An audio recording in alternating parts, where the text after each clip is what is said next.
So hopefully that means that we'll be live in a bit again.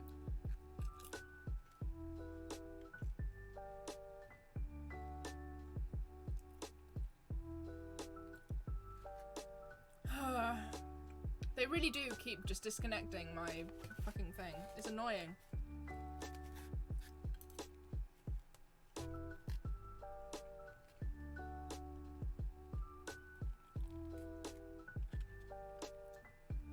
But no, this game so far has been really interesting.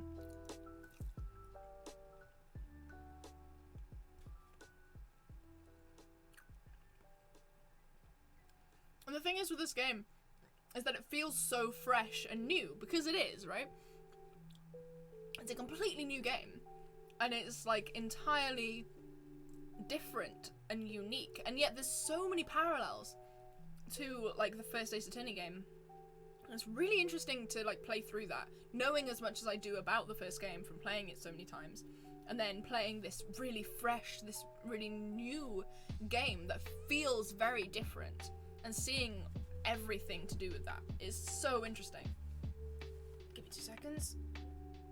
Oh, it's just Twitch telling me I'm live again.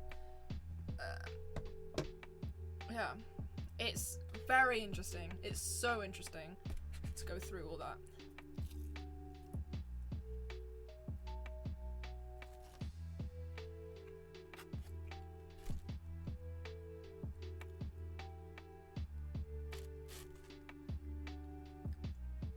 But it's such a good game.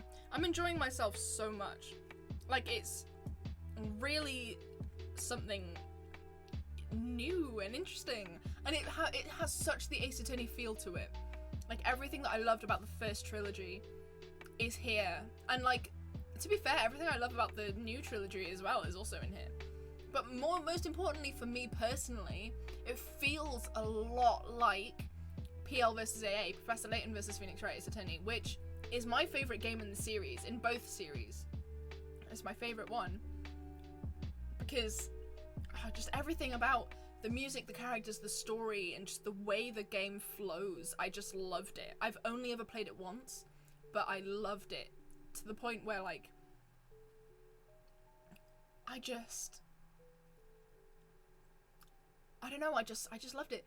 And this has the feel of that game, and that's what I love about it. It has the feel of everything that I love about my favourite parts of this series, and I'm enjoying myself so much. I hope that comes across.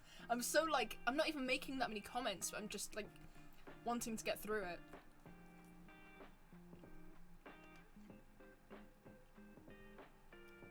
It's just so good. It's so good, man.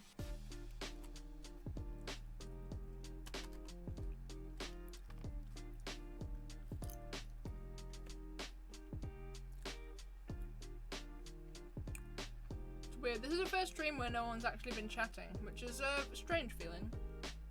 But I hope people are watching this afterwards, because I do enjoy doing these, and I hope that comes across in some way.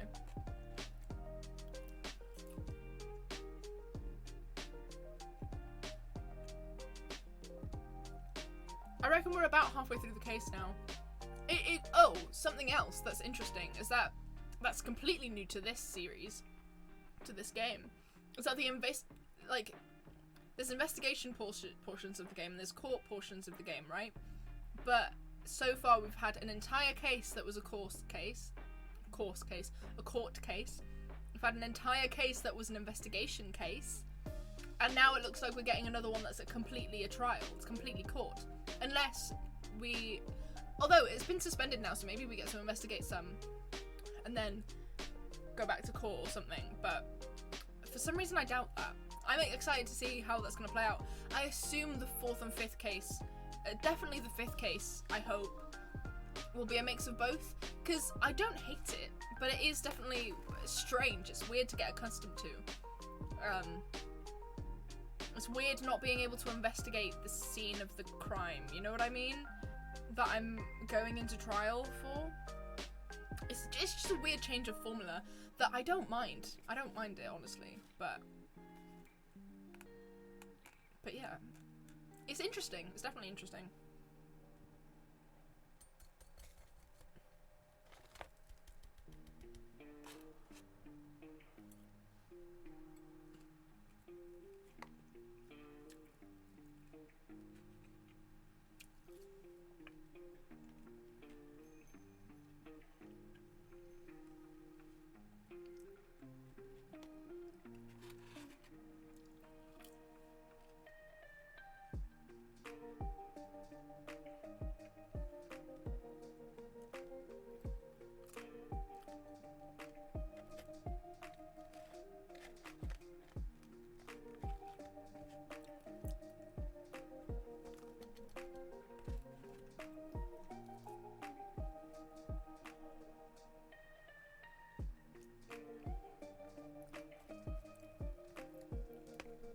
I just kind of want to get back to the game, but I need to eat, so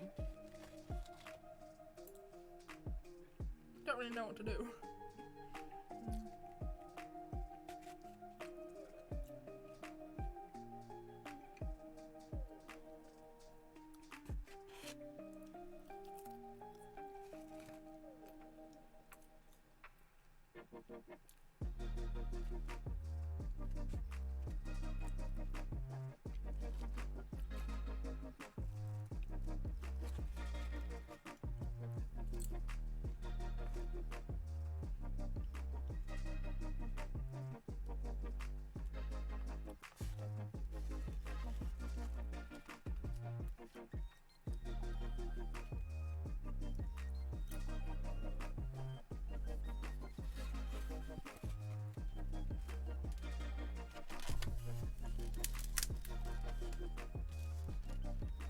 Ow, fuck.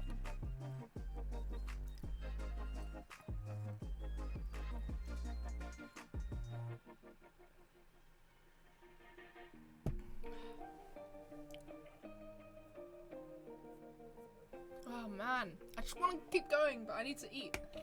Ugh.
Okay, okay.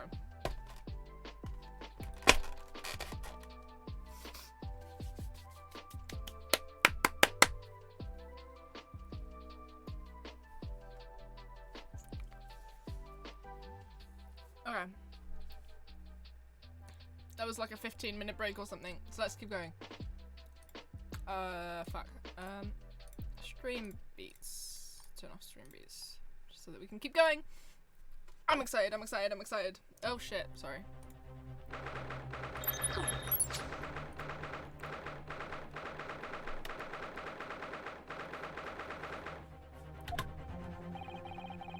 What on earth just happened in there? Mr. Naruhodo, I've managed to find out what happened. Mr. Zato, I was told it was an advanced form of smoke grenade, a type of exploding device that releases smoke. A smoke grenade sounds like the sort of thing ninjas use. They're just making sure everything is safe now. I think the trial will start again before long. But who would have done something like that? The police managed to catch someone who was trying to flee the courtroom, apparently. Flee the courtroom? Why? Well, it's a young girl of around 15, I hear. A young girl. Then could it be the other passenger that Mr. McGilder was just talking about? My thoughts exactly. So he wasn't lying. Oh, what's become of Mr. McGilder actually? There are so many things I need to ask him about, but he's not here. I think he was summoned to the prosecutor's antechambers to answer questions, along with the young girl. Who is she, I wonder? And what was she even doing here at the trial? She was taking a huge risk, and for what possible benefit to herself? There's another matter that's troubling me. What's that? The 20 pence. Oh, yeah, that's a good point, actually. According to the coachman, Mr. Beppo, he took 4 passengers that night at a fare of 5 pence each. That comes to a total of 20 pence exactly. But now it seems there were in fact 5 passengers, which means the figures don't seem to add up again. She's right, that is strange. Counsel for the defence, kindly proceed to the courtroom. Trial will recommence in 5 minutes. Oh, thank you, officer. We'll go straight away. I can't speak today. Whoever she is, I imagine this young girl will be asked to take the stand and testify now. I really can't imagine what she's going to say, but it could alter the whole direction of the trial. We'll know soon enough, Mr. Zato. Yes.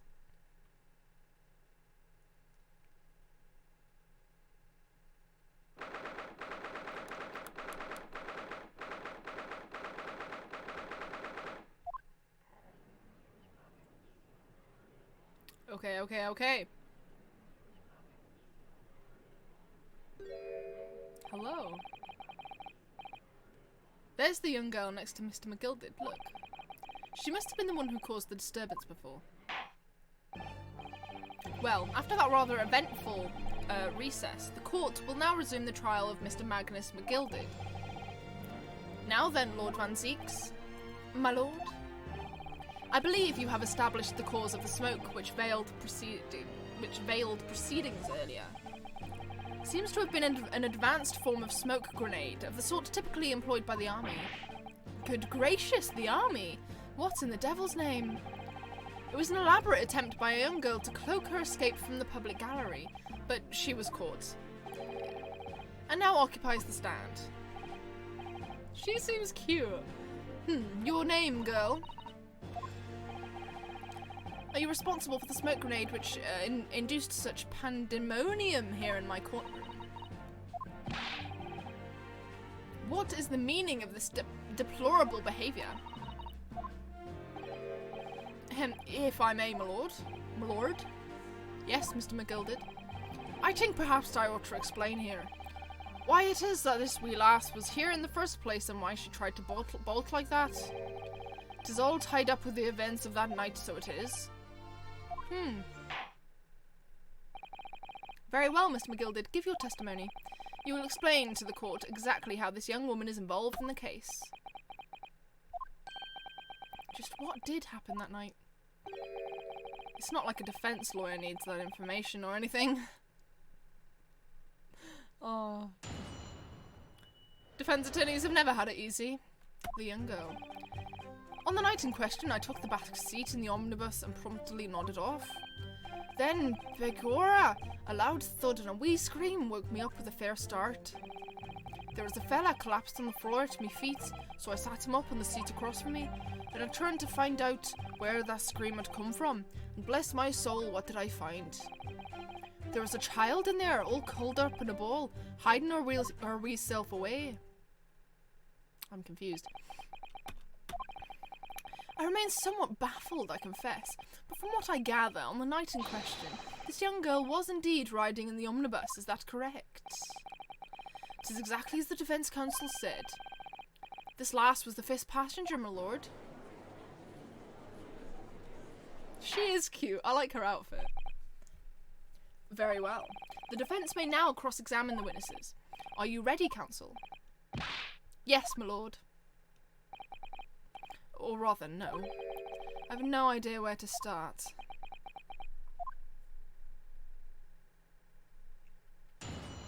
Cross-examination.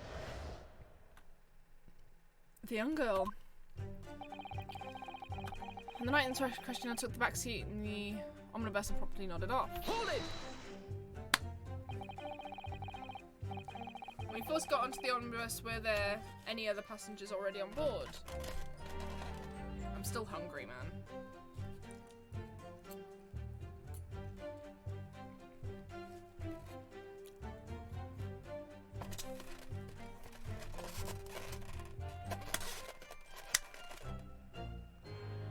When you first got to the omnibus, yeah.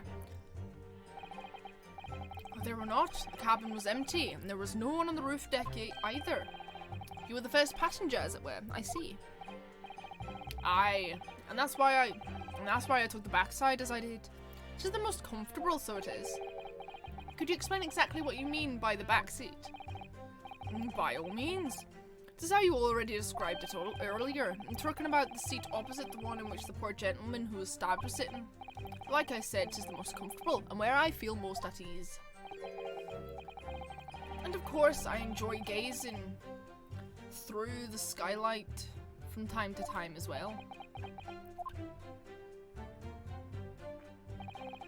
Then, begorra, a loud thud and a wee scream woke me up with a fair start. A loud thud, you say, and a scream.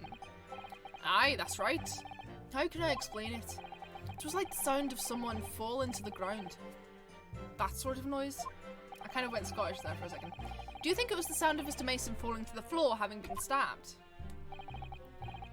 Well now, you'll remember I was asleep at the time, so I wouldn't like to say. And when the sound woke me and I opened my eyes, there wasn't a soul to be seen in the carriage but the fella on the floor. You didn't see anyone, but at the same moment you did hear a scream. Ah, from the seats above you on the roof deck, I presume. Not above me, no, my lord. 'Twas from the inside the cabin. But I wasn't altogether thinking about the scream. No, I was too stunned by the desperate sight before me eyes. I feel like my accent is terrible, but I love doing it.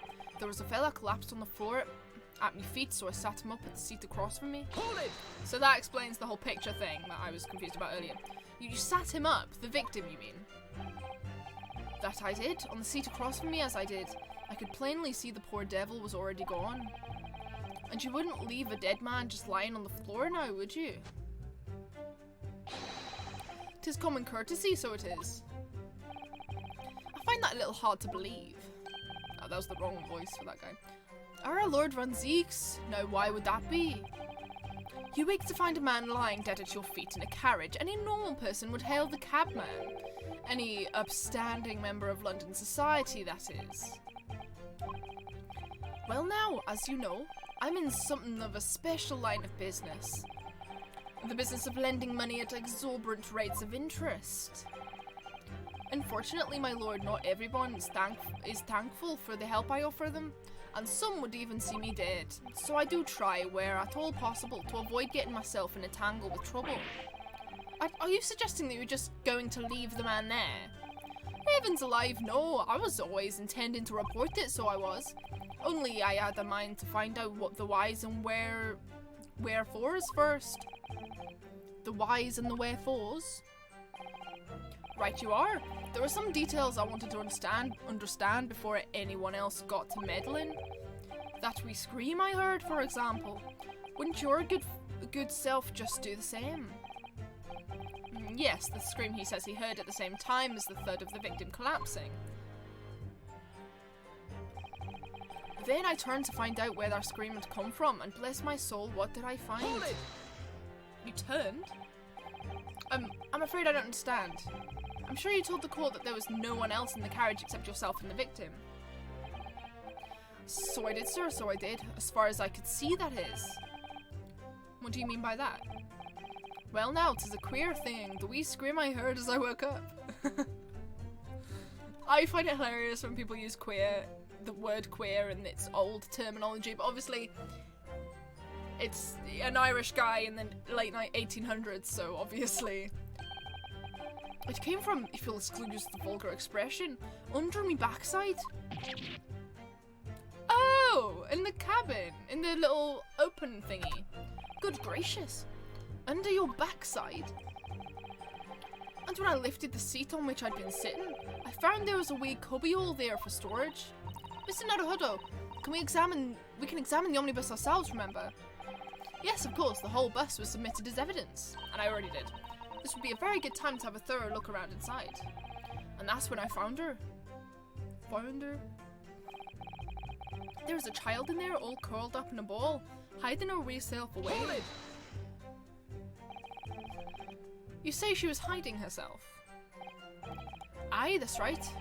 It was hard to see in the dim lamplight, but she was all curled up in a wee ball. When our eyes met, well, me heart nearly stopped beating in my chest. Oh, you're really overacting this. Still and all, I pulled her out from under there, and sat her on the seat opposite so I could have a wee twang with her. The seat you sat her next to the dead body. Are you insane? That's right, just next to the dead gentleman there. You sat this young girl next to a corpse, sir. I'm glad other people are on my page on this. Well, I'm sure I mentioned a gentleman in my position can all too often find himself in mortal danger. So I needed to find out just who this urchin was, you see. And while I was in the middle of talking with her, I heard another scream, a fella's voice this time. Presumably that scream was Mr. First, who was sitting on the roof deck seats. Right you are again, I would say, sir. Looking down through the skylight, he must have seen this young girl and a gentleman with a knife in his belly. I wonder how they did this in Japan with the whole thing of him being Irish. In other words, the previous witnesses did not in fact see you at all, Mr. McGill did. What they believed to be yourself and the victim was in fact this girl and the late Mr. Mason. I bet he stabbed himself. Aye, my lord. I was, as I think everyone understands now, sat at the back of the carriage out of sight. I do like what she's wearing. It's certainly plausible the defendant is somewhat diminutive in stature, and readily confused perhaps with this young girl. After that, of course, with a scream from the gentleman above us, the driver realised something was wrong and pulled up the horses.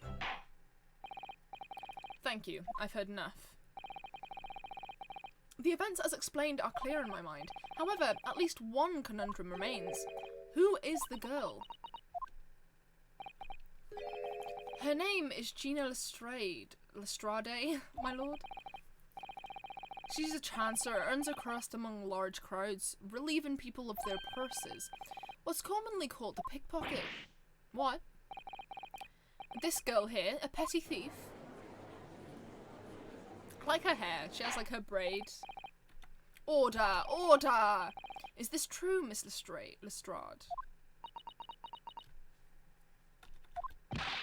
Miss Lestrade, will you answer the question?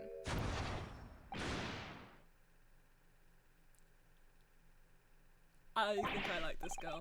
How dare you? What is the meaning of this? Ah! The girl, she's gone. Open your eyes. I'm over here. Wait, is she Irish? I don't... Open your eyes. No. She's from London. She's South London. What was the point in that little sidestep? I know what you lot are thinking. Grown-ups are all the same. This dirty little diaper, you'll say, slipped up and got caught on the job. She got herself backed into a corner, so she knifed the gents. Go on. That's what's in your heads, isn't it? Or ain't it? No, not at all. This is a court of law. We're here to determine the truth, not cast... I love her. I love her so much. Look, knives are for cowards. Only thugs use weapons like that. All I need for what I do is these fingers. I'm a professional, alright? Maybe not in your eyes, but I got pride in what I do. Let me guess, you don't count smoke guns among weapons for thugs? Oh, this! Yeah, this was in a bag I lifted the other day. Down where they keep the four-wheel drags. It reminds me of some of the little gadgets that, Mr. Herlock Sholmes, is acquired of. That's not how you use that word. It's nice, isn't it? I like the pink best. Do not wave that thing in my direction again. So, you admit that you were riding the omnibus on the night in question?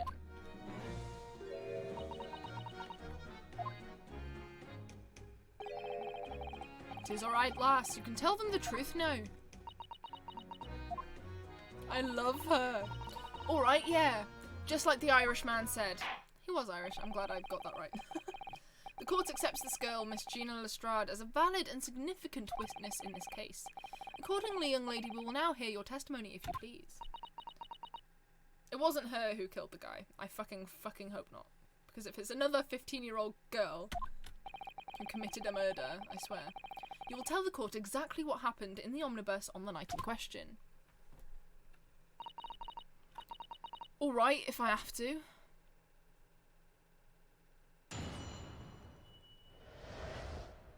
What the girl saw. So I snuck inside the carriage before they hooked up the horses. Like, I thought it said looked, but it's not, it's hooked. So I snuck inside the carriage before they hooked up the horses, like, just like always. But it was a right old waste of time. I got nothing to show for me troubles that night. I'll tell you, you can't see a blind thing in that hiding place. It's pitch in there. Then after a while, I heard this loud bang. Nearly jumped out my skin, I did. And the scream just came out. It's because of that this swell found me. He did help me get away, mind.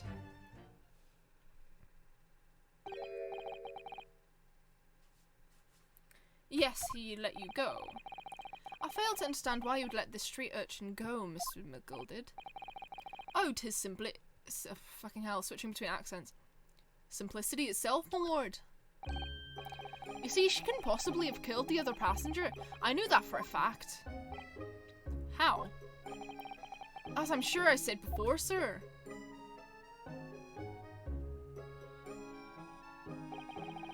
I was sitting right on top of the place she was hiding herself. I think a demonstration is called for. This is where I was sat that night, and the cubbyhole of which you have spoken is underneath this seat, I presume.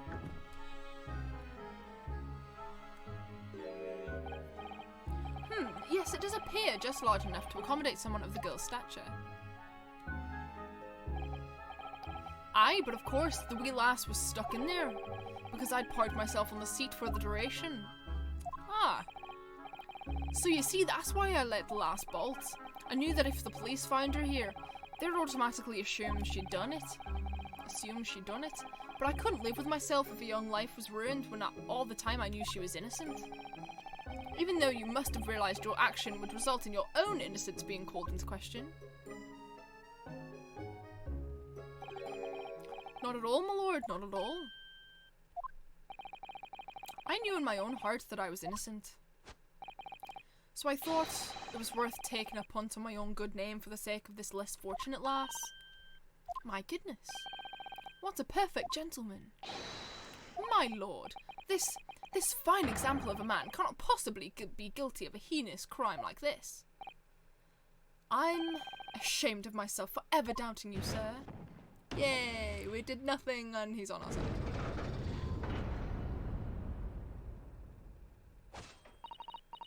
With calm and calculated reasoning, one arrives clearly at the truth every time. Huh. Here's the thing, though. Now what? Saints alive! All 6 members of the jury, consensual in their leaning to a verdict of not guilty.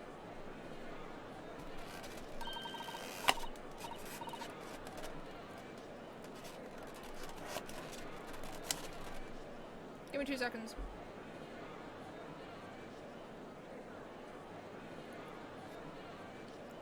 Alright.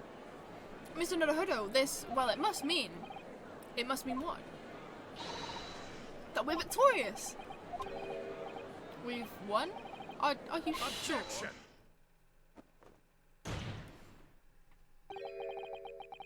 Sir!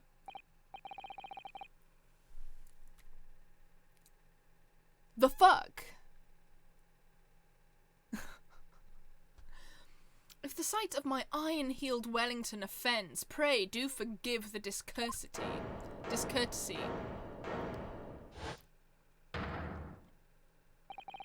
This really is a consummate example of the one monumental flaw in British judicial practices.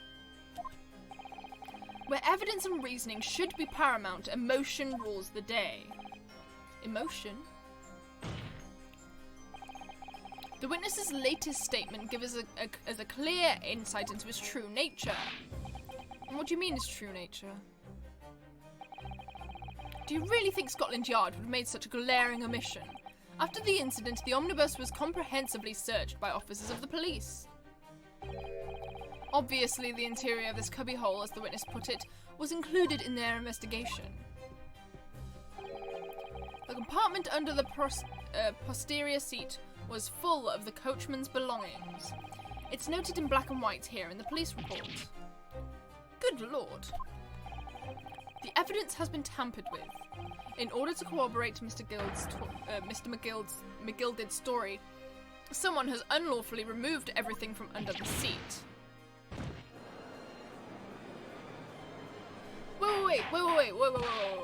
Wait. We checked it earlier and there was stuff under the seat. Sorry, wrong one. Does that mean there's not... Come on. There's also blood on the floor. Did I look at that? That's blood, isn't it? Is something wrong? Oh, it's just, well, this blood stain is so obvious, that's all. And yet Van Zieks has made no mention of it. I suppose that does seem a little strange. Why do I have such a bad feeling about this? Because we looked at it earlier and there was definitely stuff in it. Ooh. This is a storage compartment, but there's nothing in here. It's totally empty. Something doesn't seem right here, but I can't put my finger on what it is. It wasn't empty before. We looked at it. This one doesn't have a compartment. Okay.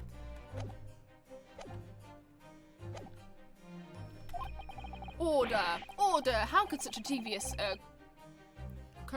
contrivance possibly have been effected, Counsel? Naturally, we must acknowledge the deficiencies of the constabulary. I've never been able to say that word in allowing this to have happened. However, I assure you, when the omnibus was wheeled into the courtroom this morning, the compartment under the seat was not empty, and I can say with certainty that he's not lying there, because we saw it ourselves. Well, my Nipponese friend. Me? When the carriage was submitted as evidence, doubtless you examined it in fine detail, as would any... Doubtless you examined it in fine detail, as would any self-respecting practitioner of the law. I did, in fact. Pray, what did you find the condition of the underseat compartment to be? Oh, to be sure, the young gentleman will be able to clear this up in a jiffy. Sorry. Go ahead. You tell the court now, fella. How this is all an elaborate excuse by the desperate Lord Van Zieks? I'm not lying. I'm not doing that. Well, Counsel, do you have something to say on this matter? How am I supposed to answer? What can I say about the state of that little compartment under the seat in the omnibus? It wasn't empty. I'm not gonna lie and say it was. I really don't know if giving this answer is helping my cause as counsel for the defense, but as far as I remember at least, when I first examined the compartment, I'm fairly certain there were a number of articles inside it, yes. Are you sure, Counsel? Ara, be whist. Be whist. What are you saying now, you daft doll? I thought you were on my side here. Yeah, we're not gonna lie for you. What game are you playing? Your task is to defend the man in the stand. Why would you say something to compromise his position?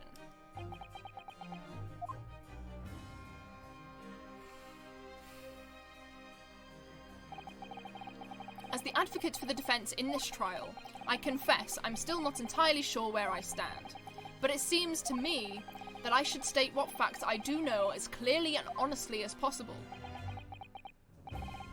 Interesting. It is not altogether pleasing, fella. I'm simply telling the truth, Mr. McGilded. Well, don't forget that you're supposed to be representing my best interests here, lad. Now then. A fella's memory is a curious thing. It's a curious thing and not altogether reliable. No, the court must consider the facts that their cubby Could be all under the seat is as empty as the devil's heart, so it is. Do you think perhaps it would be in your best interests now to admit that you might have been mistaken? Why? Why do I feel like something's not right here? I should like the jury to weigh in on this matter, I think. Okay, closing that was a bad idea. That compartment is designed to house equipment used to maintain the smooth running of the carriage. The Guild's rules state that omnibuses should be properly and fully equipped at all times. So it certainly wouldn't have been empty on the night in question. Beppo isn't that irresponsible. That money-lending fleecer and the pick purse are lying.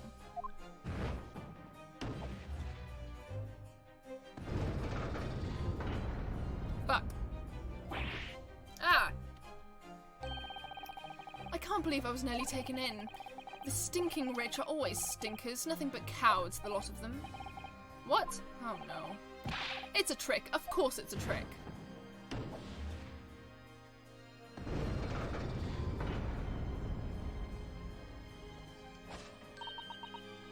Quite so. I must concur here.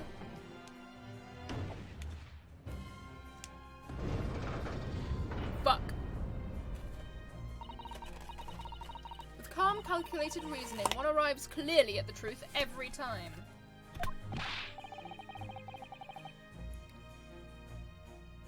Yes, but every time a different truth, it seems. She has said that multiple times.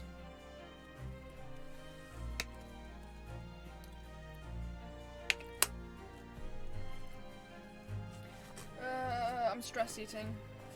Don't mind me.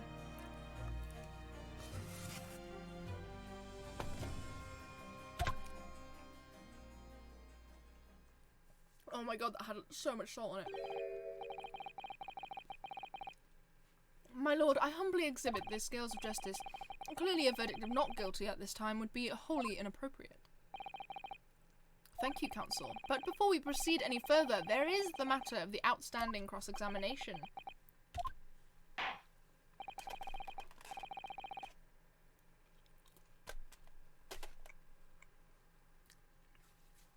Counsel for the defence. Begin your questioning of the witness, please. Yes, my lord. What just happened? The whole balance of the trial just shifted, almost beyond recognition. The Reaper of the Bailey is at work, it would seem.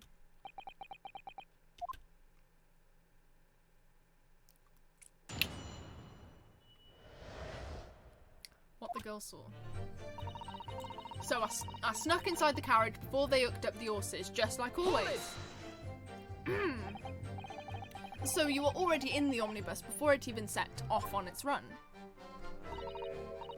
Well, yeah. I mean, what's the point of spending a Joey to make a few bob, eh? That's a rum idea, innit? I suppose she means there's no point in spending money to make money. It actually makes sense.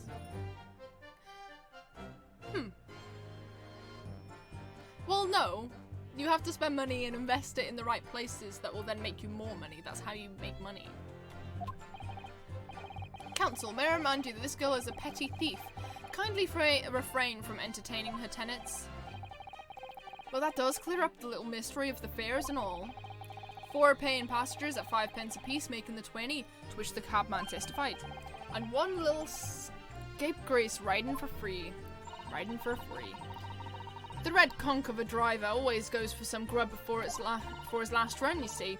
So that's when I slip into the carriage and get myself hidden under the seat, nice and easy, right? Your hiding place is a storage compartment full of equipment for the coach, no? I love her.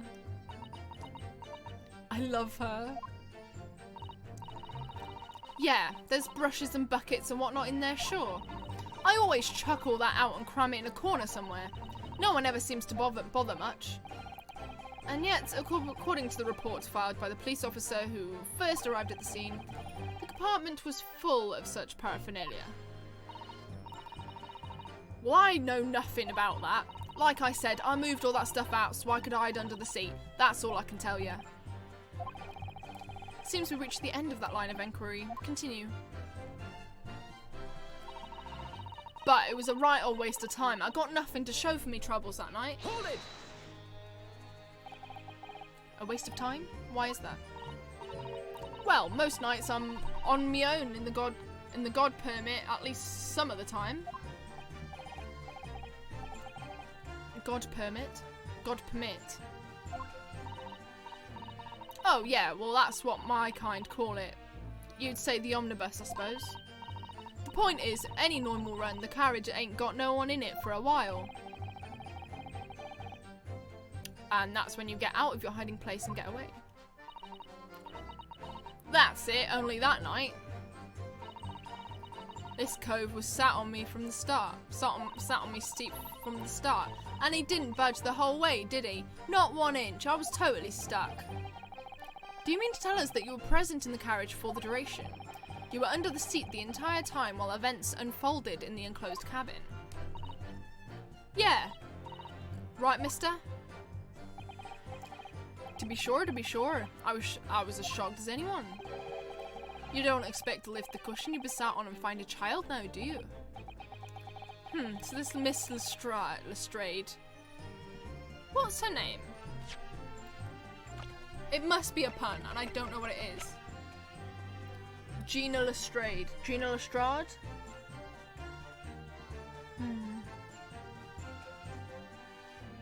I don't know the pun. I kind of want to look up the pun afterwards. If I still don't get it by the end of the case, she couldn't possibly be the culprit.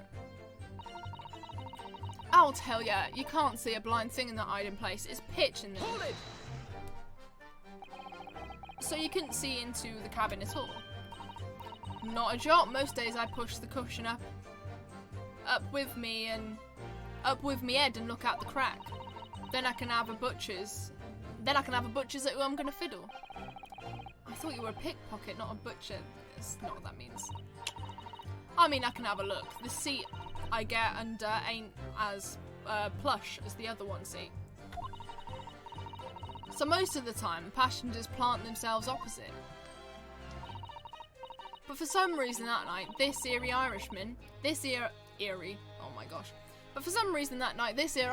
spent the whole journey right over me head. And for that reason, you weren't able to push the cushion up to peek out. I see. Truth is, I ain't too happy in small dark places. Feels too much like being thrown in the clink. But it's the only place to hide in them carriages, so it's Obson's choice. Obson's choice. Why does it just stick to picking people's pockets in the open then? I'd say there's some reason that she's not letting on, judging from her demeanour. So anyways, I was a bit scared, but I had to just stick it out under there. Nothing else for it. Then after a while, I hear this loud bang. Nearly jumped out my skin, I did, and the scream just came out. It's because of that this swell found me. He did help me get away, mind. Okay. A loud bang. What was the loud bang? Because we haven't heard that. When you say a loud bang, do you mean the noise of someone falling to the floor? Could have been, I suppose. I don't remember so well. The point is, it made me jump. And you let out a scream involuntarily. That's right. And then I felt the cushion over my head get lighter all of a sudden. Presumably when the defendant got up in order to help the victim, yes. Or not. It could equally have been the moment the accused stood in order to stab his victim, could it not? Well, girl, did you see what happened in that crucial moment? Yeah, I saw it. I pushed up the cushion and had a quick butcher's while I had the chance, didn't I? The Irishman was setting up the bloke what had fallen on the floor, seat opposite. That matches Mr. McGilded's account, of course. But then the fella suddenly turns around and looks right at me. I sunk back down again, but it was too late by then. I should never have risked looking. It's because of that this swell found me. He did help me get away, mind. Hold it! And when Mr. McGilded discovered you, he pulled you out from your hiding place. I was scared stiff, I was. He dragged me out and sat me down on the seat and all. Next to the victim, Mr. Mason. Yeah, the bloke had a knife in his guts. He was still bleeding. Then the carriage lurched a bit and he ended up falling onto me. Oh, how awful. Both me and Both me hands got covered in blood. It made me feel sick as a dog. Both their hands covered in blood. That must be what the rooftop passengers saw. After that, I believe you talked with Mr. McGill for a while. Is that correct? He asked me some stuff. Wanted to know me name and what I was up to and that. Then I heard something from up above. Someone screamed. Yes, Mr. First on the roof deck, one would presume. Well, I didn't want no one seeing my face, so I didn't look up. Then the horses were drawn up smartish, and this here Irishman says to me, get back under the seat, I'll see what you can get away later. Interesting. All 6 members of the jury had decided the defendant was innocent. For one brief shining moment, yes. It's clear that they're all just still very unsure. If we could just find some conclusive piece of evidence among this new testimony, I'm sure we would cinch the verdict we want. Yes, I think you're right. And I have this niggling feeling. Something's bothering me, but I just can't quite put my finger on it. Ugh. Okay. Let's look at everything and read everything. Armband I inherited from Kazuma identifies the wearer as a defense lawyer throughout the Empire of Japan. Report prepared by Scotland Yard coroner gives a cause of death as internal hemorrhaging. Yeah. Stabbed once in the abdomen with a knife just while journeying on the omnibus. Died due to internal hemorrhaging resulting from the trauma. Yeah.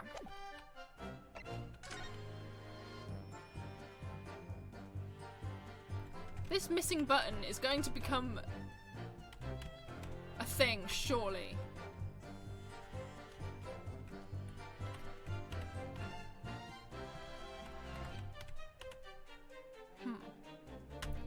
These buttons kind of look like coins.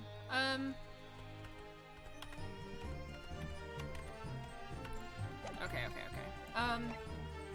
Leather gloves the defendant was wearing at the time of the incident. There's a blood stain on the right glove. 8-seater omnibus that was the scene of the crime. Passengers both inside the carriage and on the roof. I'm not going to check that again because we did that. Largest knife that was found lodged into the victim's abdomen. Its quality and fancy ornamentation suggests it must be quite valuable. Okay.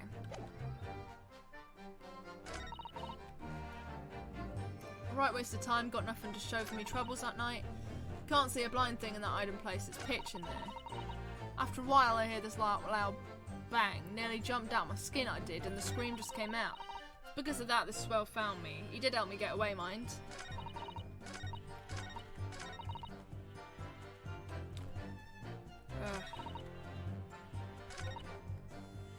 Hold it! Okay, let's just go through some of these again. So you couldn't see into the cabin. No, that is a coin. Never mind.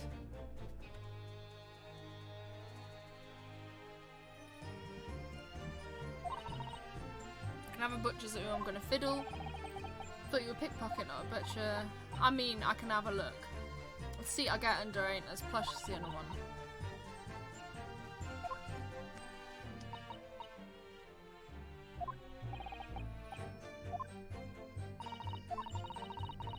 I ain't too happy in small dark places.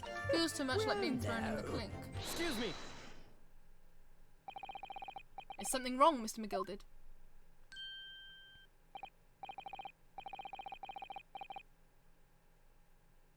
Oh, I do apologise. I can't remember his accent.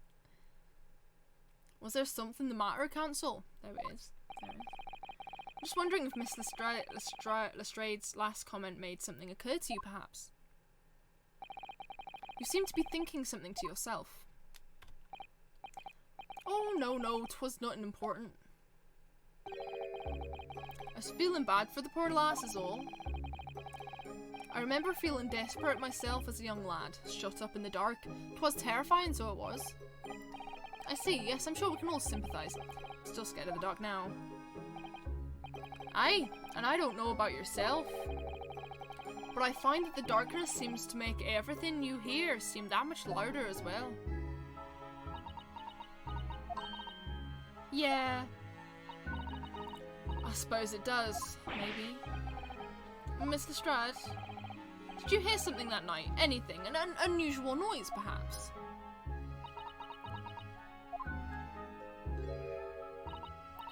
Nah, not really. All I could hear was the Irishman snoring. But Jabez, there's no need to tell the whole world of me foibles, you little scamp. What a pity. If only Mr. Stride had heard something. It might have given us a vital new clue. Yes. What should we make of that last statement of hers? Sure, it's important, because I've got no idea what else. My lord, I believe the statement just made by the witness is profoundly important. Profoundly important, but all she said was that she heard nothing. Yes, which is the profoundly important part. I'm almost sure of it. I love that he adjusts his wig. I'm almost sure that I don't understand the inner workings of your Eastern Mind Council. Nevertheless, Miss Gina Lestrade, you will supplement your formal testimony by repeating the last statement, please. What? Supermen? What you on about? Don't give me all your fancy talk. I know what you're trying to do. Well, it won't work on me. That's right. Insult the judge. Always a good move.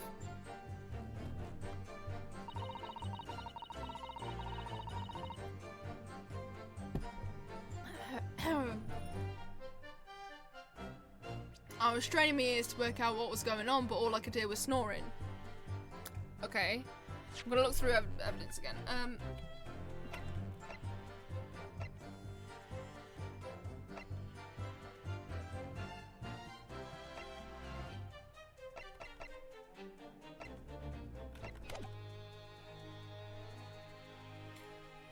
Okay. So, you were straining to hear what was happening the entire time, since the moment you hid yourself? Not exactly, no. Sorry? Well, there was no one in the cabin to start with. I could just push a cushion up and have a butcher's to see what was what.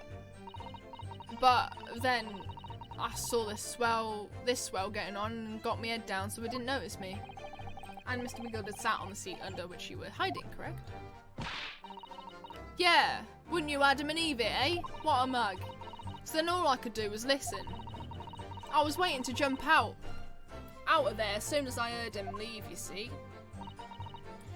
But would he? Not likely. Even though we stopped here and there, I never heard the door open. So I just had to stay put and listen to I'm driving. Listen to I'm driving. Wow. And listen to him driving his pigs to the market, snoring like an old dog he was. Are there any conclusions we can draw from that, I wonder?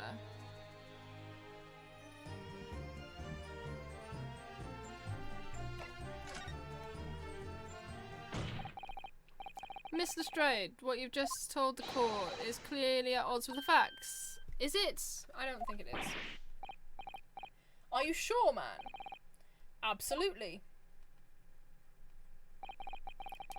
Seems my learned Nipponese friend is not as dull-witted as I feared.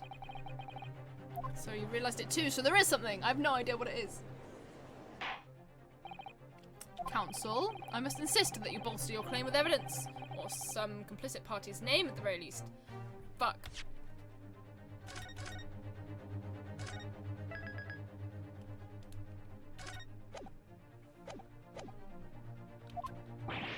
Yes, my lord.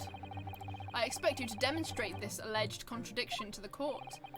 According to Mr. Stride, while she was hiding in the omnibus that night, she heard nothing but the sound of Mr. McGilded's snoring. But think, Ryunosuke, think. There's something else she should have heard. Fuck, I don't know.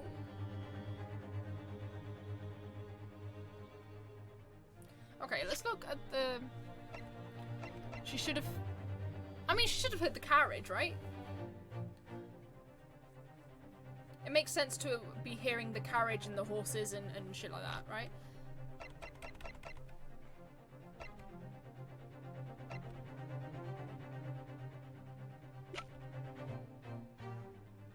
Oh, she's 17, she's not 15.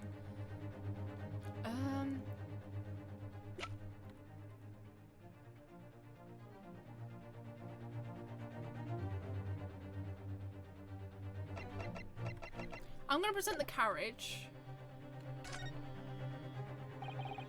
Very well, my lord. Allow me to elaborate.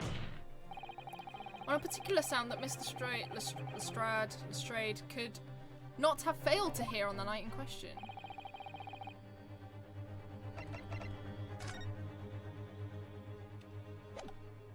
Clicked the wrong thing.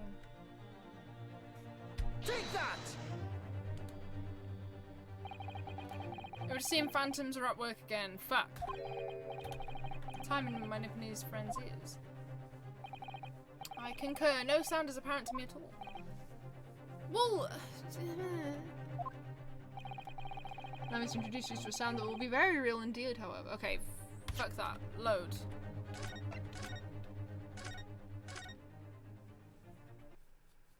Okay, come on, come on, come on. I don't know... Okay. While she was hiding in the omnibus that night, she heard nothing but the sound of Mr. McGill's snoring, but think, Ryunosuke, think. Oh! I'm such a fucking idiot. She should have heard the guy coming on to the bus.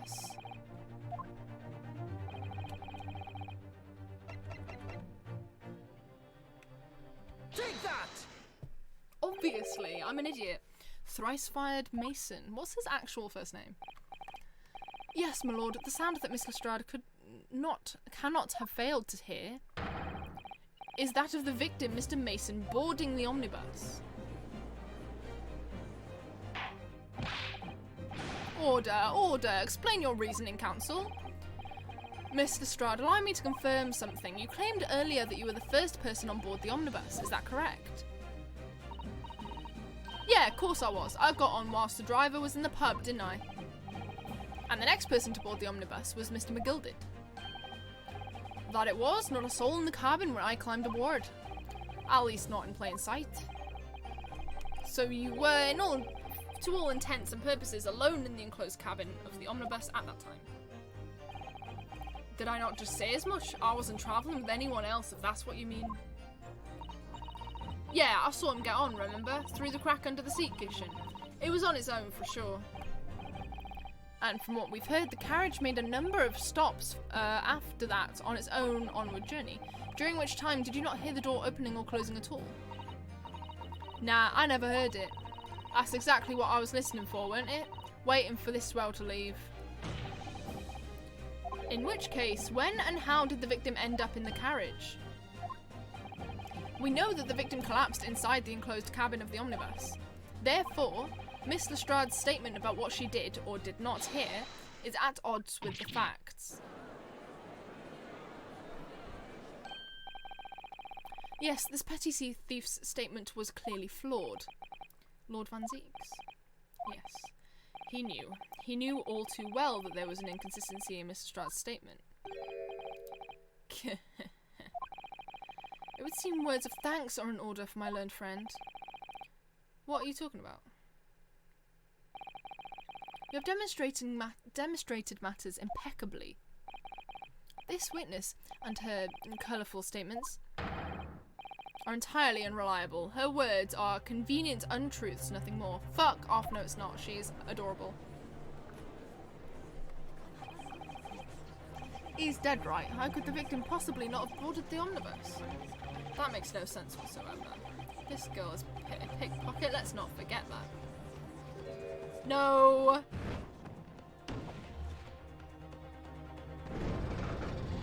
For fuck's sake. She didn't even say anything. I didn't want to judge the dear little mite just because she has some rather naughty ways, but I must say, I can't abide liars. And neither can I. Mr. Foreman, I didn't want to judge the girl just because she has some less than salubrious ways. But I must say, I cannot abide liars. Fuck.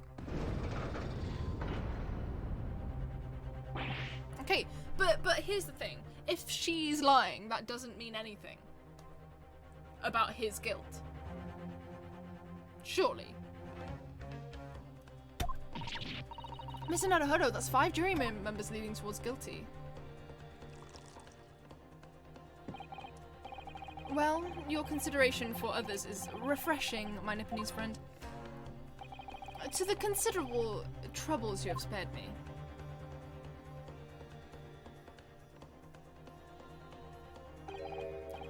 Yes, very refreshing. Ah.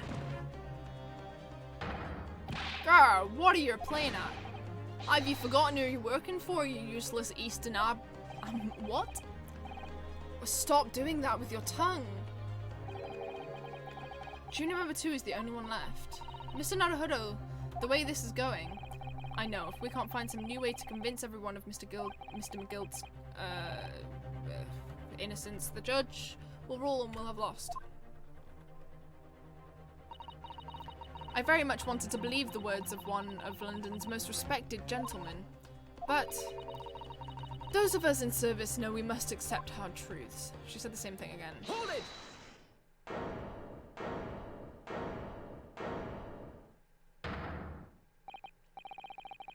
Yes, the witness's last statement seemed to have revealed a critical inconsistency in her story. However, if we consider the possibility that her statement is in fact the truth, it may shed an entirely new light on this whole case. What are you saying? Counsel, I'm sorry, sir. Whatever do you mean? Counsel, I will not tolerate you attempting to prorogue my jurisdiction. Explain yourself at once. When the accused boarded the omnibus on the night in question, the victim was nowhere to be seen. Subsequently, the carriage door was not heard opening a single time, as testified by the witnesses in the stand. And yet the victim's body was found inside the carriage. If this petty thief's words are to be believed, how do you explain the victim's miraculous appearance inside the cabin of the omnibus?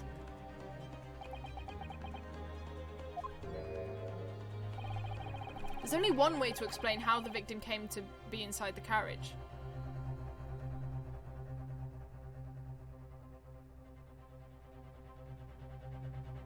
I'm interested, I don't actually know if it is that one, but I'm interested to see if he was put there after he died was a thing.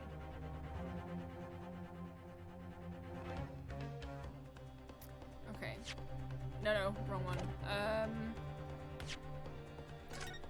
I'm interested to see what they're gonna say to that more than anything. I don't actually know if that's what I have to...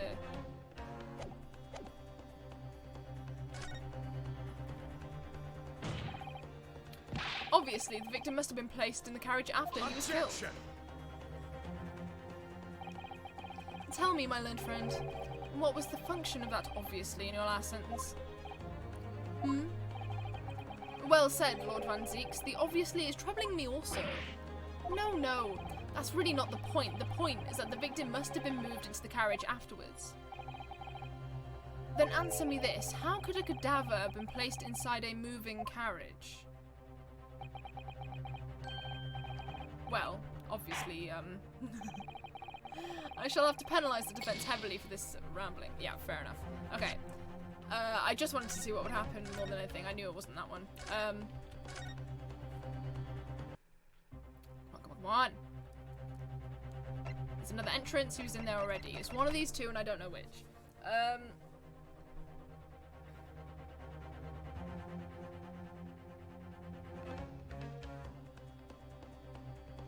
I guess the skylight, but that wouldn't make any sense. Let's say another entrance and see what happens. If the door wasn't open even once, the only explanation is that the victim entered the closed cabin some other way. I wondered what new fantasy you would come up with in your blind panic. But behold, the omnibus is here for all to see. I mean, there's the skylight. Only one side of the enclosed cabin is furnished with a door. The only has only windows. Fixed windows, which cannot possibly open. In short, there's no entrance to the cabin other than the door. But there could be. There's one possibility you haven't considered. Oh, really?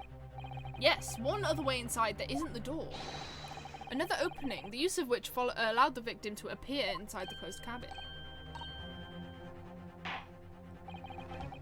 All right, counsel. The defense will identify the location for the court. Here is the omnibus on which the incident occurred.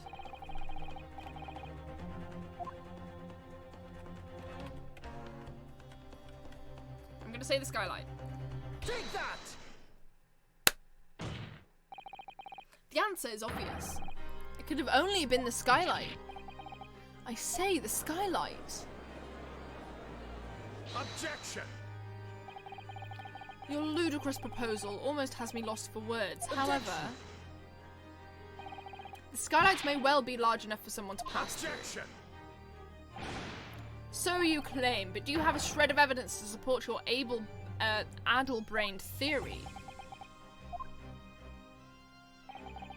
Both Mr. McGilded and Miss Lestrade said the same in their testimonies. They each claimed to have heard a loud thud, such as the noise made by someone falling to the floor. Yes, which has already been explained, as the sound of the victim falling from his seat having been assaulted with a dagger. Yes, it has, but would a man slipping from the seat onto the floor really have made such a loud noise? Someone dropped him through the skylight, but there were two people there. Was it those two? Was it Lady First? And, Mr. What's-his-face? A noise loud enough to cause Miss Lestrade to let out an involuntary cry, in fact. Good gracious. Perhaps, in fact, that was the moment that the victim made his entrance into the cabin. No, let me rephrase that. The victim didn't enter the cabin as such. He fell into it. And onto a knife. You're now suggesting that the victim fell from the skylight into the cabin. That's simply impossible. How can you be so sure? Because if the victim had fallen inside through the skylight, as you say, the passengers on the roof deck would have seen it happen. And yet, not one person made mention of such events in their testimonies. Well, yes, that's true, but...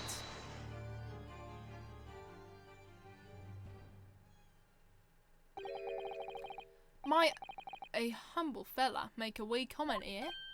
That's the wrong accent. Here, make a comment here. To be sure now, the two fellas who were sat in the roof that testified afore said nothing of the victim falling through the skylight. But it seems to me, my lord, that 'tis not so much a case of them not saying, but aye. 'Tis the case of them being unable to say. Huh? I think perhaps the two fellas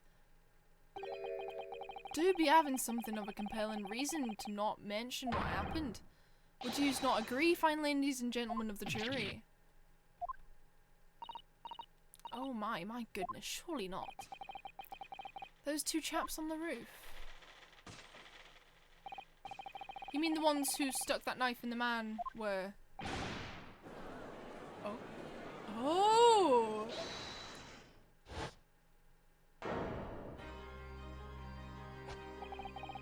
Just what exactly are you insinuating here, you blither? You rotter, he said, you rotter. What are you insinuating? Was he just galloping like a horse? Oh my. This is a flaming outrage. I've a good mind to give you a blinker in a minute.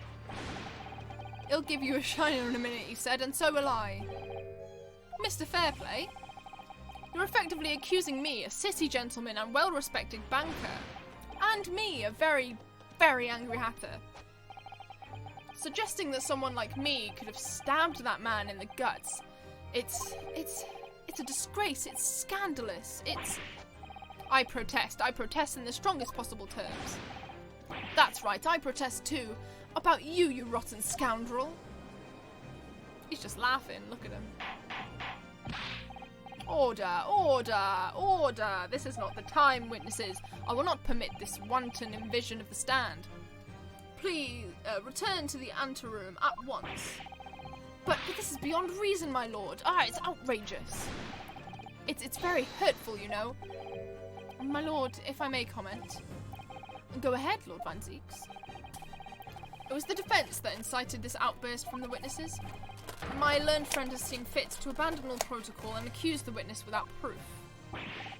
Accuse? I never intended to. It seems, young Nipponese, that your command of the English tongue is wanting. You proposed to this court that the victim fell through the skylight from the roof deck of the omnibus.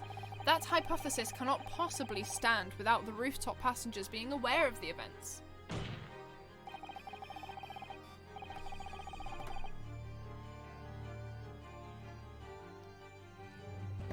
You have branded these gentlemen liars. You have intimated their criminal guilt. In our British courts of law, that is what is termed a baseless accusation. I know I was rash to put this idea forward without any actual evidence, but we can't just dismiss it without a second thought. What are we wasting time for? Get them to testify.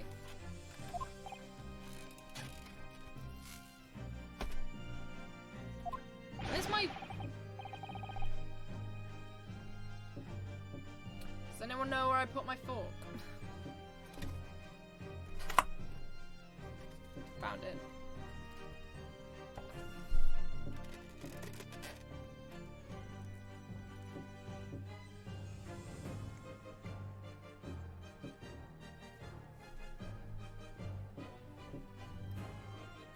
I thought there was something fishy about that from the moment I laid eyes on the fellow. About that hat. We have to see this matter through now, one way or another. If there's filth and rubbish in our midst, we must dispose of it at once.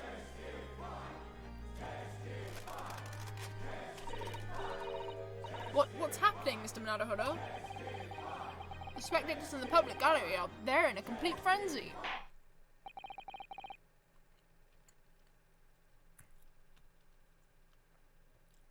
Mr. Fairplay and Mr. First. My lord? You will take the stand again and make another formal testimony in reference to the indictment brought by the defence. Yes, my lord.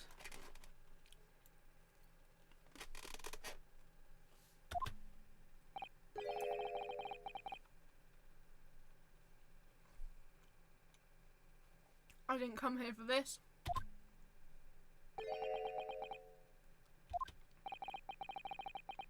There's no time to think this through.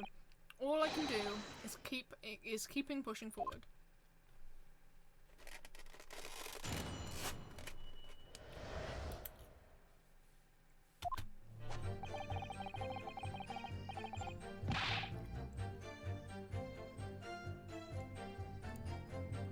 We were the only two people up on that roof deck, dead or alive. I can swear to that.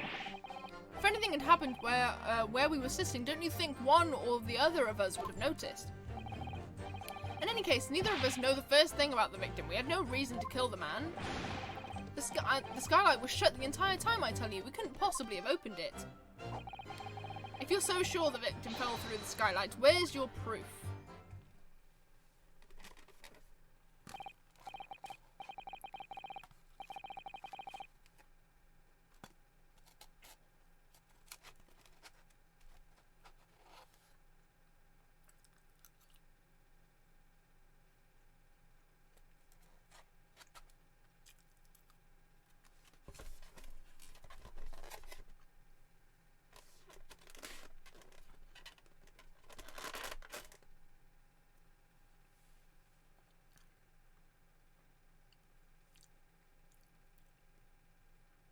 I must say that on listening to this testimony, it's somewhat hard to imagine how either witness could have performed any malevolent act on this open rooftop deck without the other noticing forthwith. That's right, you see. We're innocent, I tell you. Although logically, of course, the argument falls down if the two of you were in collusion with one another. What? Eh? According to investigations by Scotland Yard, the two witnesses share no common dealings. Ha! Well, I don't trust coppers any more than I trust the stinking rich. Something doesn't feel right here. Trial's going in our favour, really. So why do I feel so uneasy? Counsel for the defense, over to you. Your cross-examination, please. Oh, yes, my lord.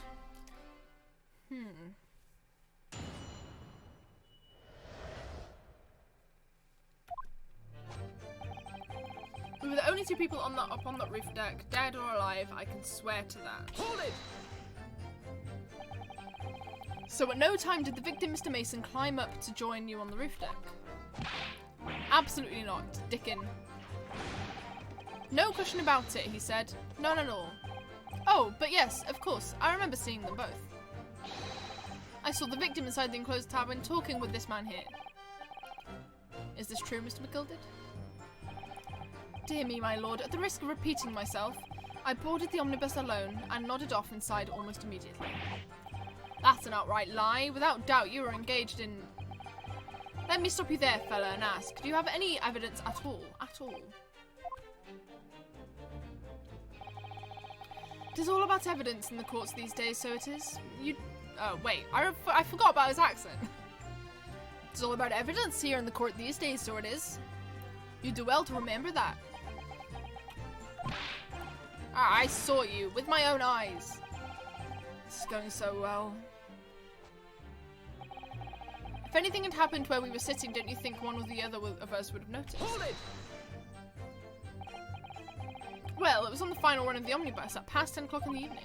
It would certainly have been quite dark, perhaps too dark to see clearly. Is this some kind of lark? Is this some kind of joke, he said. Is that what this is? Or perhaps one of the other of you fell asleep briefly. Are you fair dinkum, sir? I don't know what that means. Are you serious, sir? That's what he said. It's impossible, I tell you. It's translating what he's saying. From British into... From old British English into whatever the fuck. I'd give you the keys to the vault if you could fall asleep in that bitter cold. And if you did manage it, your eyelids would freeze shut and you'd never open them again. That's extreme. It was extreme, I tell you, and we had to put up with it because this man locked the door. Any true gent would have unlocked it and let me in when I knocked. I'm dreadfully sorry about that, young fella. But you see, I was aware of the fairies. I didn't hear you at all. That's a lie. I saw you through the glass. You were talking to someone. No, 'twas a cold night, so it was. People do be seeing things that aren't real in the cold. 'Tis hardly surprising. Seeing things. I believe we've reached an impasse here on this particular point. You! Don't take it personally now, lad. If I'm a suspect in this case, then 'tis only fair that you and the other fiend are too. Open and free competition is what a capitalist society is all about. No one likes capitalism, man. Well, some people do. The rich people do, to be fair, actually, and you're rich, so never mind, that was a moot point. This isn't a competition I should like to be involved in, really. In any case, neither of us know the first thing about the victim. We had no reason to kill the man. Hold it! So you had never met Mr. Thrice-Fried Mason before? Thrice-Fired Mason? Oh, Loom, no, not once, never. He'd never met the man before, he said, never. What about you? And you, Mr. First, had no prior dealings with the victim either? That's right, sir. Hatters don't have much to do with brickmakers, to be perfectly honest, sir. No, I imagine not. You see, how many different ways can I put this? Neither of us have the remote connection to the gentleman who were inside the cabin. Well, there is the... Excuse me. Connection through this guy, isn't there? Mr. McGilded? Yes, counsel, what can I... Oh, fucking hell. Yes, counsel, what can I be doing for you? Doing you for? Did the witness's last statement give you a pause for thought somehow? Not the remotest connection. Is that right now, I wonder? What are you insinuating now?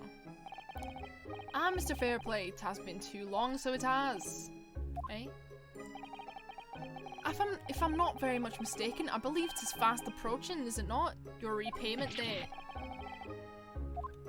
I beg your pardon? You borrowed 20 guineas from me, sir.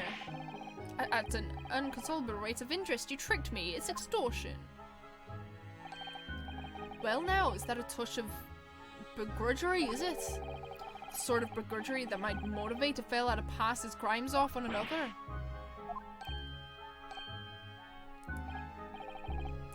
And young Mr. First. Me, sir? What do you want from me, sir? You do be making hats for a living, do you not? That there top hat sliding about in your head. Is that one of your own creations, is it? Oh, well, I'm still just an apprentice, you understand. I'm learning to find the perfect fit for whatever fine gent walks through the door. The perfect fit, is it? Well, it is a very distinctive design, so it is. Many customers like it, I tell you. They like a distinctive touch. Customers such as Thrice Fried Mason. Ah.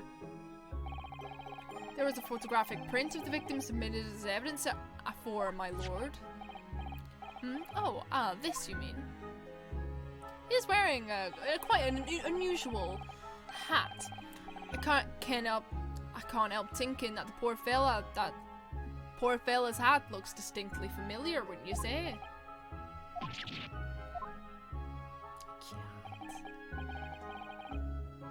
That's one of my hats. Aye, that it is. So it seemed the brickmaker was a customer of yours. The sort of customer I'd wager you could have had a wee quarrel with over the distinctiveness of the goods. Oh no, sir, absolutely not, sir. Well, there's really nothing more to add. I wouldn't be right to say that there's two fellas here having the remotest connection to the victim, you see. I rest my case. You little weasel. He's better at this than I am. Gosh, Mr. McGilded has certainly been thorough in his research, hasn't he? Please don't let me little interruption hold up the proceedings. The skylight was shut the entire time, I tell you. We couldn't possibly have opened it. Hold it! Are you quite certain about that? That the skylight was shut the entire time? I'm going to lose my block with you in a minute. He's going to lose his rag with you in a minute, that's what he said. Take a look for yourself, go on. You see, it's shut fast now, just like it was on the night. So it is, of course. A fellow the size of Mr. Mason could likely break right through it, still and all. What? Just looking at the size of the thing, you understand. Ah, now you hold on there a minute, sir. The size of the ting means nothing. Not on its own. Let's consider the bigger picture here, shall we? Let's stop biting our cane, shall we? I was riding the omnibus on another occasion when, well, I broke wind. Loudly. I shocked myself with it, as it happens. Wow.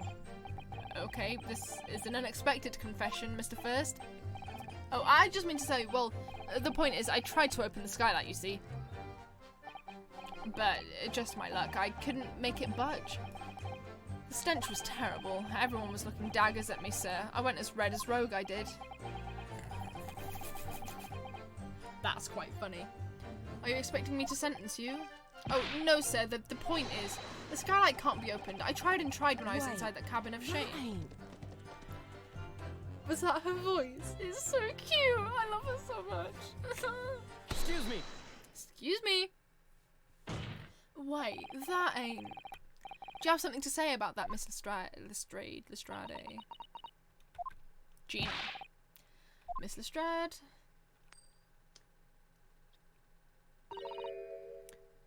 It opens. The skylight. That is what we're talking about, right?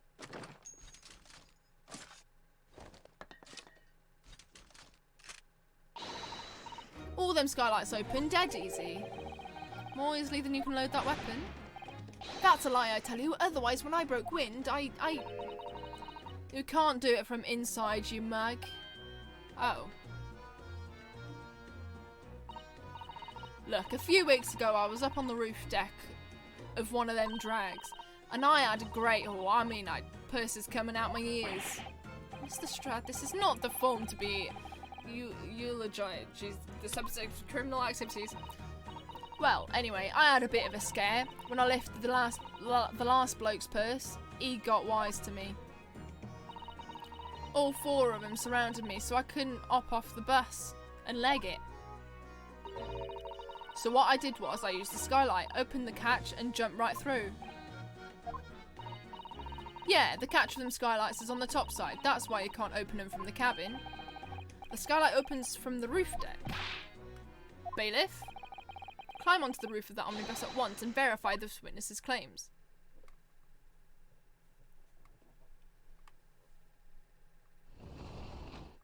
Ooh, interesting. Oh, my hat. See?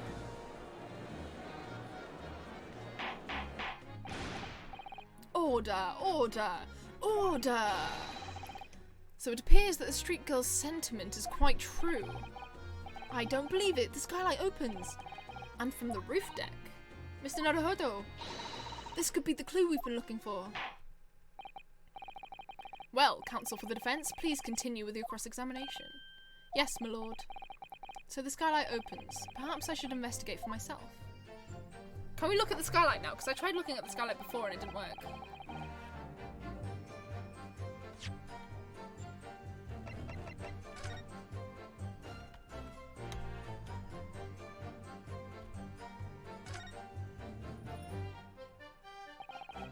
So the skylight was fastened shut before, but now the catch has been undone, we should be able to open it. Can we look straight down? Oh, whoa, whoa, whoa, whoa! There. There's the proof. I can see it.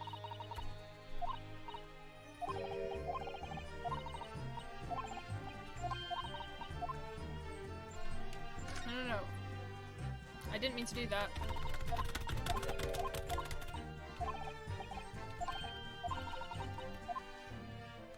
I fucking see it from here. Why can't I select it from here? Okay, let's just go inside and do it from inside.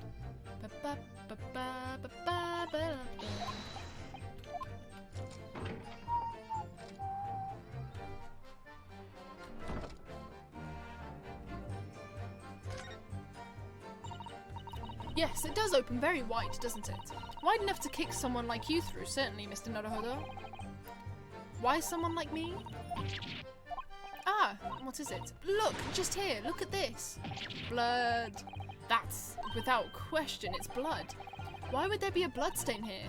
Surely it can't be unrelated to the case, can it?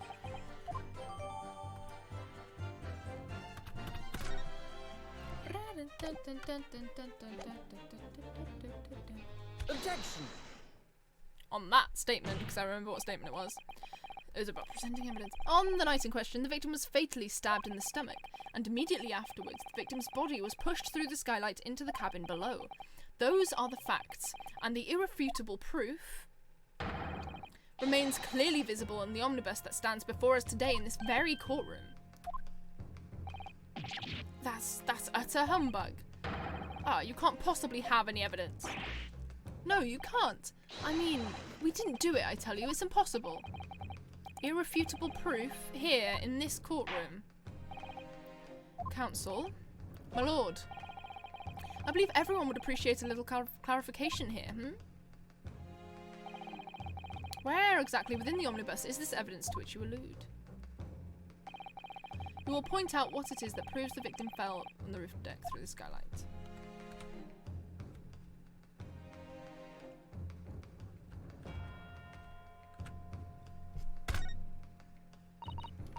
Yes, it does open very wide. Wide enough to kick someone like you through, certainly, Mr. Naruhodo. Why someone like me?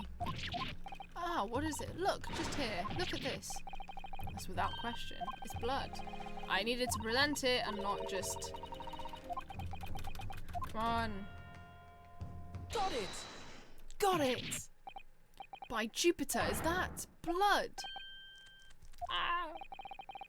This bloodstain proves two things. Firstly, when the incident occurred, the skylight of the omnibus was open. And secondly, the victim was already bleeding when he fell through the opening.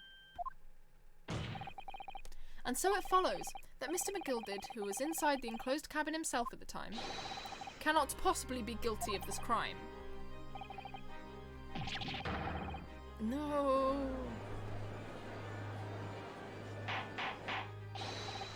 Order, order. Hold it. But the blood could have sprayed up there when the fellow was stabbed inside the cabin, and only found its way to that one particular spot in the skylight. Sure, and that would be very rare and convenient. And let's keep in mind that the skylight catch can only be unfastened from the roof deck. I myself wouldn't have been able to open it now, would I? But, there's no way to know for certain, is there? If the gent really fell through the skylight, I mean. Why don't you have a good look at the floor of the cabin between the two seats, Mr. First? It is all too plain, if you see. There's the aftermath that shows the poor fella dropped from a fair height right there, so it is. What? No! But it can't be. It's all lies. Hold it! My fellow jury members, I think we can all agree that this is clear proof of the defendant's innocence, can't we? I believe we can, yes sir. It's clear to me now where the filthy rubbish can be found in this courtroom. So, they thought they could pull the wool over my eyes, did they?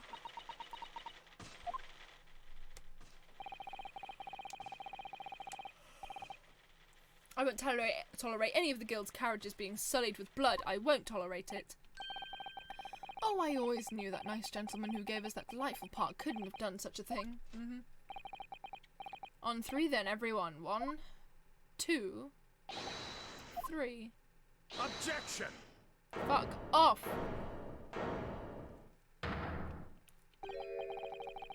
A chilling performance, Mr. McGilded. Oh, and what would you be referring to there now? There no. No. Lord Van Zeeks.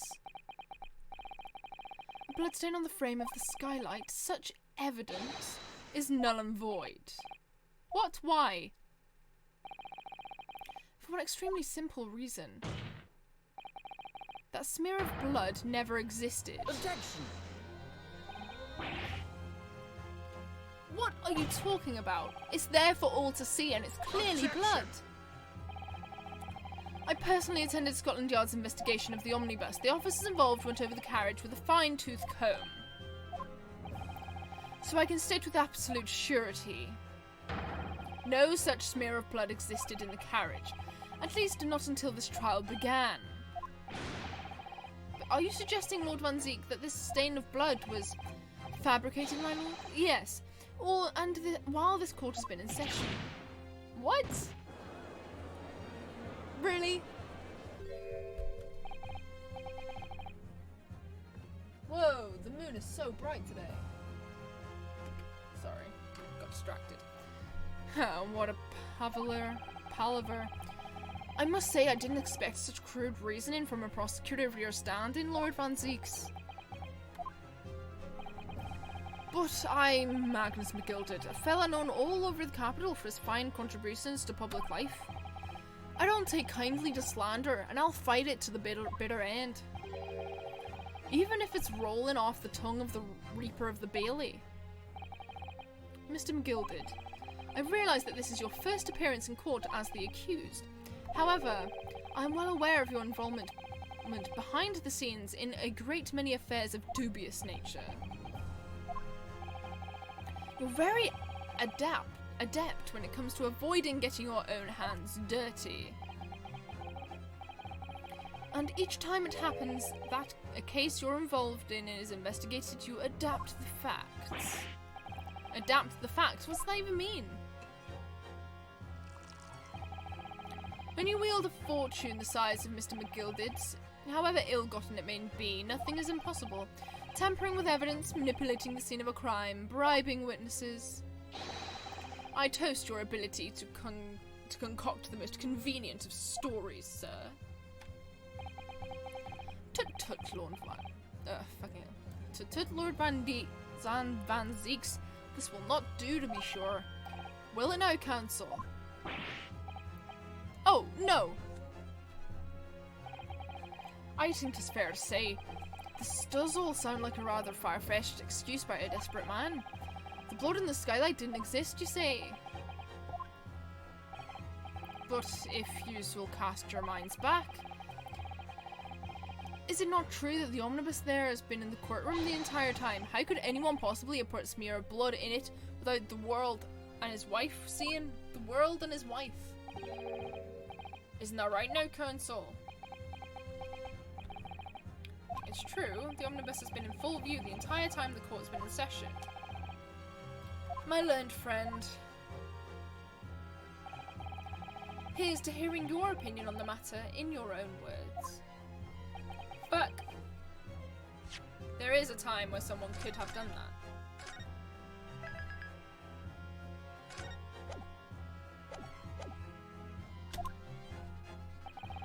As you wish. Could someone have tampered with the omnibus during this trial? If you're asking me, I think it could have been possible.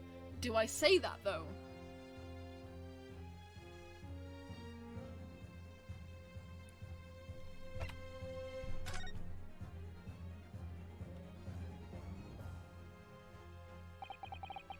As a defense lawyer, it's my job to advocate for the defendant as best as I can, but still, I feel as though there's something even more important at stake here. There is no evidence to suggest that the defendant did, as my learned friend suggests. However, in terms of having the opportunity to carry out the alleged tampering, there is one possibility. Oh, good gracious. Explain yourself, counsel.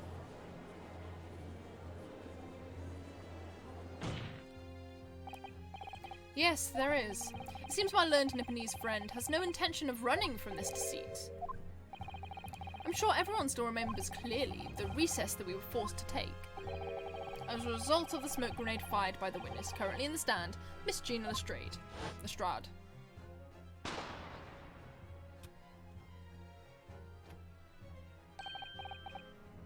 What is going on? Be careful, Mr. Nutterhood, don't cover your face. Bailiff, don't let the accused escape. Secure the omnibus. I hereby call an emergency recess. Bailiff, ensure the defendant is in custody and clear the courtroom.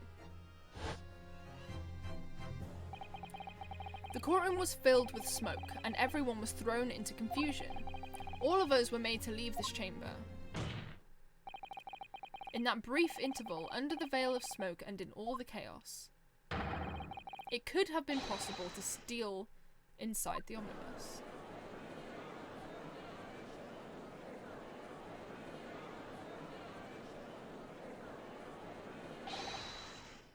Are you wise? What are you trying to pull, you rotten feckless gouger? Feckless gouger. You're supposed to be defending me.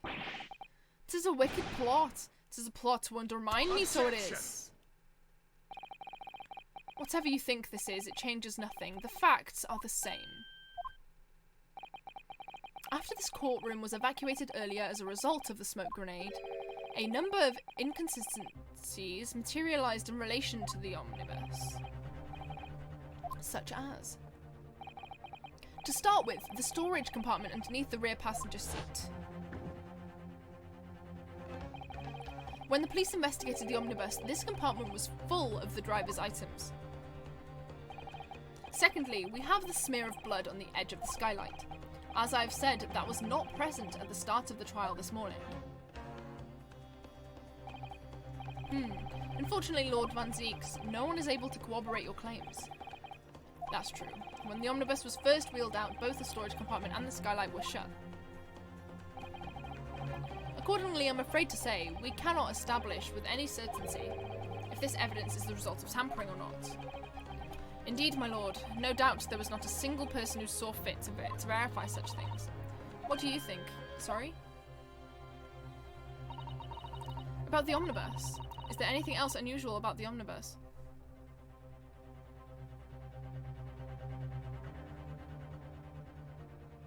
I'm guessing there must be, but I have no idea.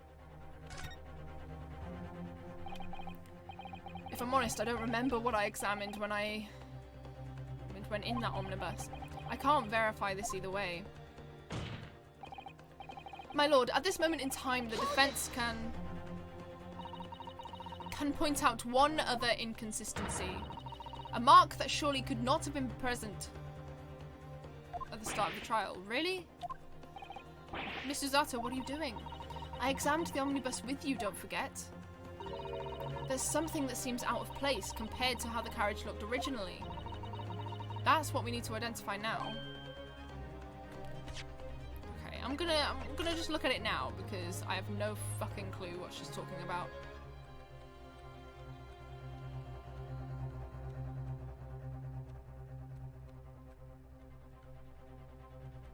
Does that say the Phoenix Wright Omnibus?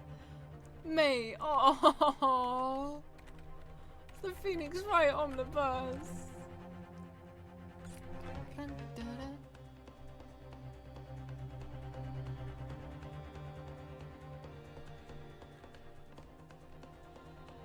Okay, let's go inside.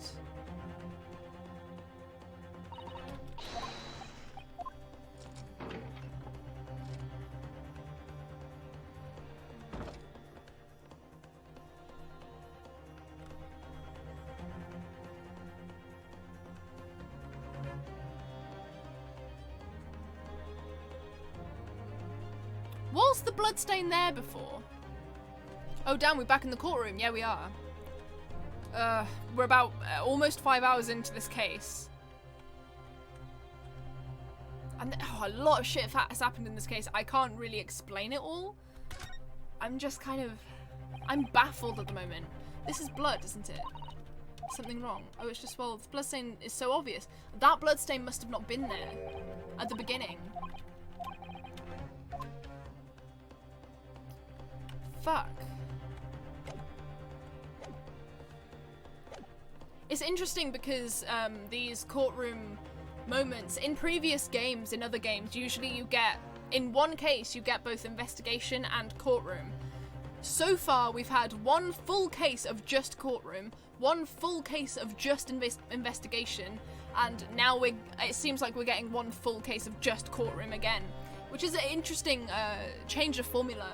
I actually don't mind it though. What in the devil's name are you going to say now? Oh, you now get to witness my horrible Irish accent, by the way. If you dare to betray me, you little maggot, you better start watching. I didn't read it. Silence, McGilded. The court awaits the defense's clarification. Grr. This trial keeps swinging one way and then the other. I have no idea what's the truth and what's deception. What am I supposed to believe here? This is such an interesting case. I shall have to ask you to elaborate, counsel. What exactly is this alleged mark that you claim appeared at some point during the trial?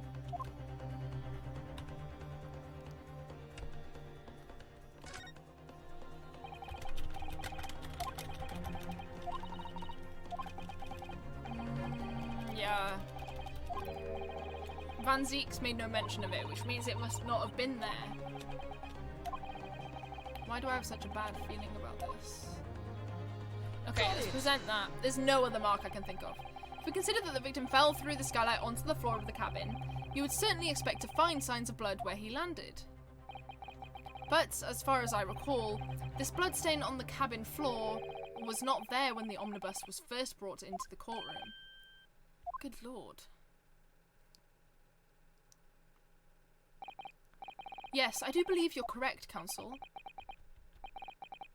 Well said. Although, as advocate for the defence, one might say that was a very careless slip of the tongue.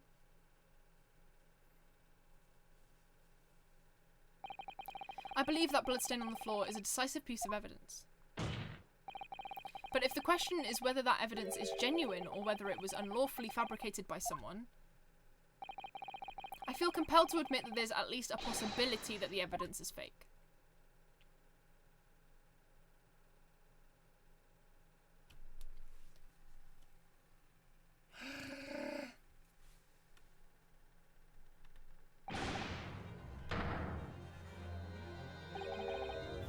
This trial is over. Mr. McGilded, I've done everything I possibly can to corroborate to cooperate with the court, but 'tis all over now.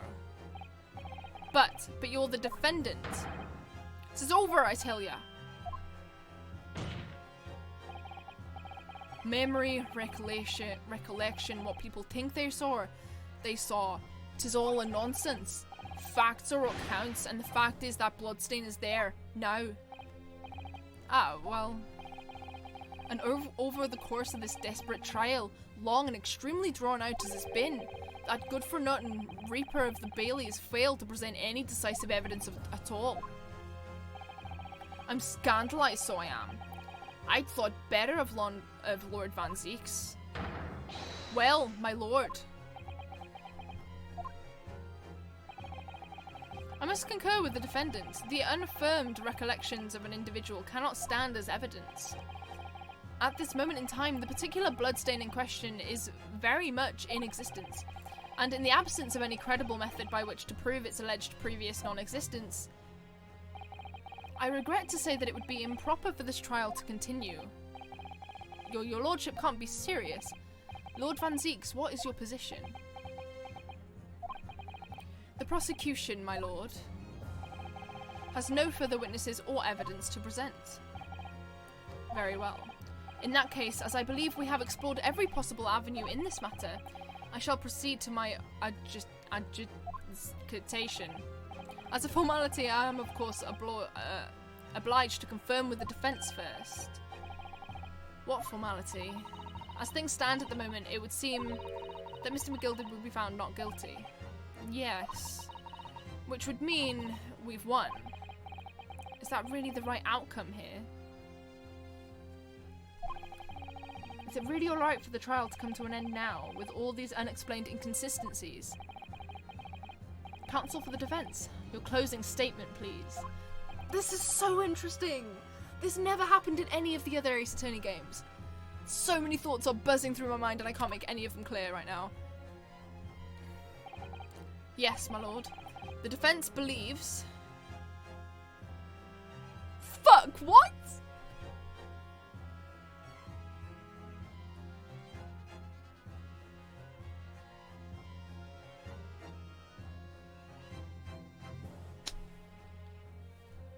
We still have another hour left if we are to believe that this is going to take the same amount of time as the previous.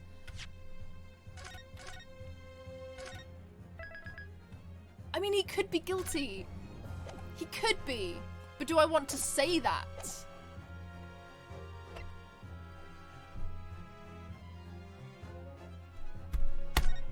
Fuck it. I'm here in this courtroom today to advocate for the defence of my client, Mr. McGilded. However, at this moment in time, I cannot in all good conscience attest fully to the defendant's innocence. What are you saying, man? Without any question, there is no conclusive evidence to prove that the defendant is guilty. However, there is also no conclusive evidence to prove that he is innocent. Good gracious me! Order, order! This is unprecedented behaviour, counsel. A defence lawyer calling the accused innocence into question. Are you of sound mind? Here we go, crazy laughing. Oh, 'twas a grand decision to appoint you as my lawyer, so it was. A grand decision. What? I must say, I didn't expect quite such an exciting spectacle at the end here, but still. Here, have this for your troubles. Ah. Your job in here is done, fella. And some fine work you've done, so you have. What do you mean? It's just as the right honourable gentleman so succinctly put it before. The trial can't go on anymore. And your closing statement there was, how do you put it now? Nothing more than a formality.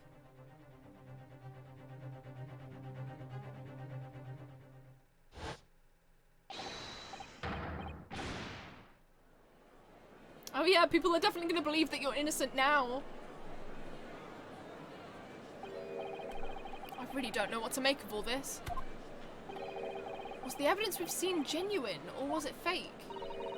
His lordship would be fuming. Any unsightly rubbish should be disposed of promptly, as I said. stinking rich, always guilty of something. You mark my words. I feel terribly ashamed that I ever doubted that lovely man who gave us the lovely park.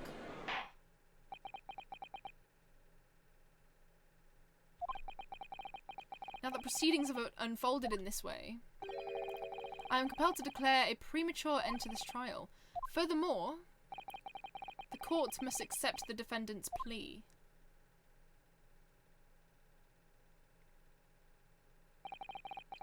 I thank you kindly, my lord.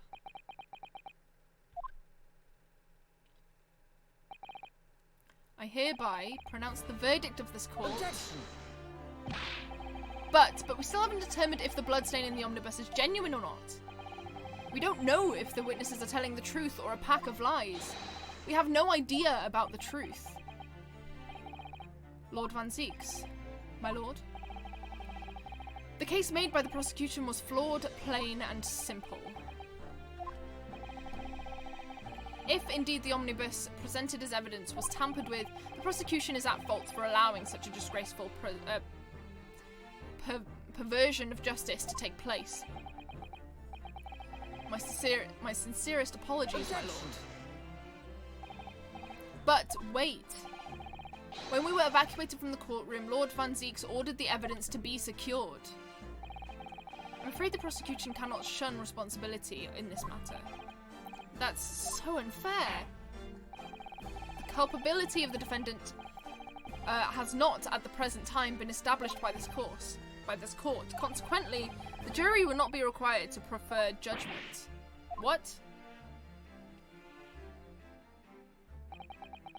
Well, Lord Van Zieks, it's been a pleasure, so it has. And as for you, my dear fella, I couldn't have asked for a better defense. Do you mean to tell me this has all been a grand waste of time? This is the law of the land, my good man. If you'd like to pursue this matter further, you can always go ahead and try and change the law. Magnus McGilded. Good grief, you have more to say to me, have you? Just one thing. A warning. This is far from over. Well, something to be looking forward to then.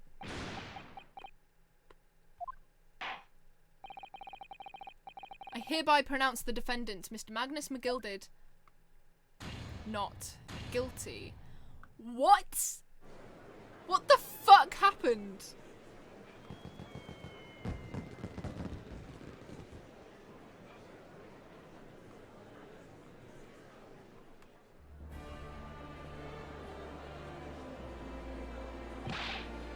I can't believe it. This is an outrage. They should have examined the evidence more. What are you talking about? The man's been declared. He's innocent. Wow. What the fuck happened? With the courtroom in pandemonium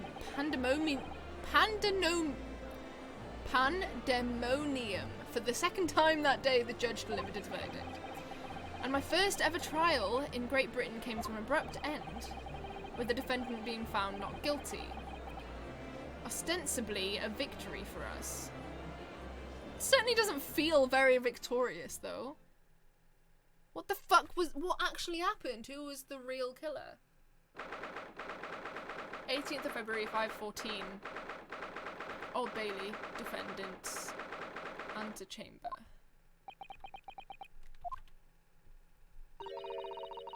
That certainly was a long trial. Yes, it was. Your first ever trial on foreign soil, and your first victory. It was a wonderful performance. My heartfelt congratulations. And to you, Miss Susato. Thank you for your assistance. I suppose we should be happy. The trouble is, we're still completely in the dark about what actually happened. Well, we didn't have enough time. But isn't it wrong? I mean, who was actually responsible for Mr. Mason's death? We don't even know that. The sole aim of the defence is to obtain a verdict that exonerates the defendant. You carried out your duty to perfection. Aye, that you did. Mr. McGilded. Ah, and that girl is with him too. I love her. Well, it seems the stories are true. Oh, what stories? About the 6 enormous fireworks they do be letting off when there's a verdict of not guilty. I'm sure you must have seen them now. Spectacular, wouldn't you say? Yes, definitely. I'd heard it was the sight to behold, and to be sure it was. And I viewed you to tank, I suppose, for having an opportunity to see it. Oh, I don't know about that. I'm not sure I really did anything. What on earth are you saying, fella? How did I walk out of there a free man then? I don't think it was so much thanks to me as down to your planning. You're a straight-talking fella, aren't you? I must say, you had me astray in the head there once or twice. But you're young and headstrong, and 'tis water under the bridge. Congratulations, Mr. McGilded, on having your name cleared. But nothing's resolved. There is only one thing that matters to me. Oh? Aye. They've all seen that I didn't do an odious and absonant deed. 'Tis grand, is it not? I suppose it is. Now the fine fellas of Scotland Yard can take matters in hand and sort out in wee details. They'll see it for what it is. They'll get to the truth. This is so weird, man. I don't know how I feel about it. This is really interesting. I've absolute faith in them, so I have. After all, I do be providing a good number of their wages with all the taxes I pay. It's not that funny. So then, as we agreed aforehand, 1,000 guineas for your troubles, fella. Oh, no, I couldn't possibly accept that much. I'll be waste. You're a humble people, are ya? You're from the east. Well, if you insist. But have this, still and all, you deserve a reward. Mr. Magnus McGilded. Everything is ready, sir, if you'd like to follow me into the courtroom. What's this, officer? 'Tis sooner than I was led to believe. I hope it's not inconvenient, sir. There were some changes to the schedule. Well, I must be making tracks now. 'Tis time for the inspection. Sorry, what inspection? They're going to examine the omnibus again, so I'm told. I asked if I could be present for it myself. They're going to examine it again? Now?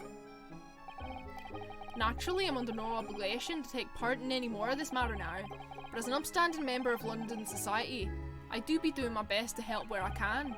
'Tis a gentleman's duty, so it is. So then, fare thee well. 'Twas an absolute pleasure meeting yous. I hope ye have a whale of a time while you're studying here in Great Britain. That's so weird. And there he goes, a free man. Hey. Oh, I forgot she was here too. I hope I get to see more of you. Don't move! Whereas I wanted to say, get a move on. She really does take forever to load that thing. Miss Gina, would you mind putting that thing down? You're a grown-up. Sorry. And I hate all grown-ups. I went to Irish the last time. Whoops. Ah, there you are. Ah! Hello! Naughty, naughty, running off like that. Is this some kind of picnic? Who is this little girl now? And taking that with you as well. I was looking forward to the trial run of my experimental smoke grenade launcher. Ha! Oh, do you want to play? You won't beat me. Excuse me, but who are you? Oh, good day to you. I'm, well, the inventor, I suppose, of that machine. The inventor? Well, normal smoke grenades are so dull, wouldn't you agree? White, white, and more white. If you have to be shrouded in smoke, it could at least be a pretty colour, I thought to myself. Do we have to be shrouded in smoke, though? At all? I just took myself off for a moment whilst I was changing whilst I was changing into a different omnibus, and she pinched it. Luckily, I fitted it with a telegraphic beacon. I tell her what's it what? I have no idea what this girl is talking about. Anyway, you're coming with me now, back to my laboratory. What? What for? To apologise, of course, silly, to my technician. What? You mean, say sorry? You must say sorry when you've done something wrong. Surely an adult has told you that before. An adult? Oh, don't listen. I don't listen to no adults. Come along then, follow me. I hope this means I get to see her more. Fine, have it your way. Oh good, you see, I knew you'd want to do the right thing in the end. I'm fairly sure that's what she wants. I'm fairly sure that what she wants is to not get shot by that massive gun of yours. Oh, she's so cute. We'll be leaving now then. Bye-bye. I'm so sorry for all the fuss. She was a lively one. Because she's one of the main people. So I'm hoping that means we get to see more of Gina, because I really like Gina. I really like Gina. Well, do you think perhaps we ought to be on our way now too? Yes, you're right, but where to? Oh, we haven't had time to find a place to stay. No sooner had we arrived in London than we had to rush here. All our travelling cases are still with the bailiff. I was originally planning to spend today in search of lodgings, but at this late hour in the day, I'm afraid we may be out of luck. Don't worry though, I have a plan. If the worst comes to worst, I've heard of a lovely park where we could spend the night. Please tell me you're not thinking of McGilded Park. I know it may be a little chilly at this time of year, but your youthfulness will see us through. I'm not sure about that.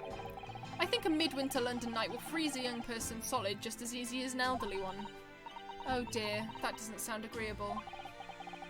Now I'm starting to regret turning Mr. Gilded down.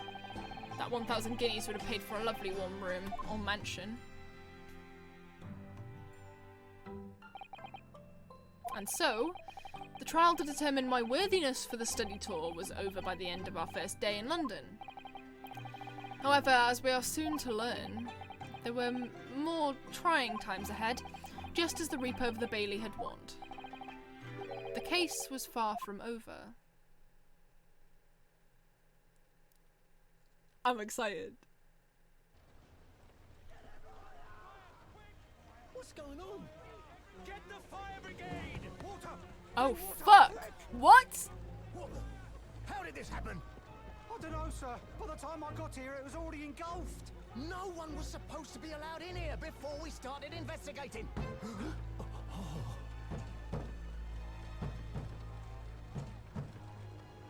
No. Oh, good God.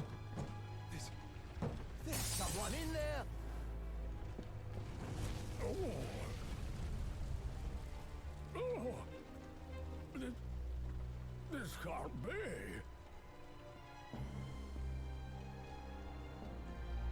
What the fuck is happening?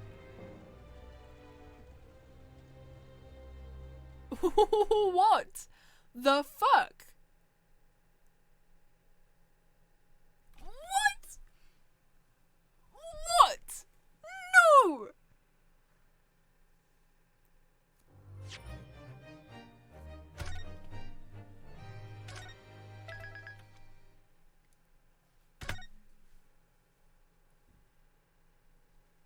Well, shit. I'm not stopping here. I'm not stopping.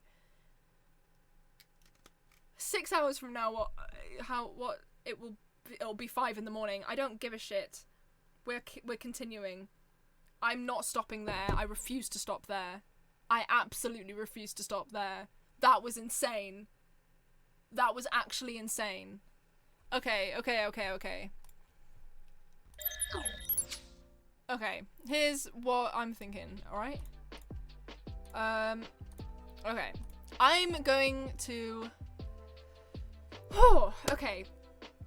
I'm going to go to the loo. I'm going to, eat some more. I'm gonna warm up some of the stuff, eat some more. Then we're gonna keep going, because I'm not stopping here. I refuse to stop here. That was ridiculous. I'm not tired. My voice doesn't hurt. We are continuing. We are continuing to go for as long as I can.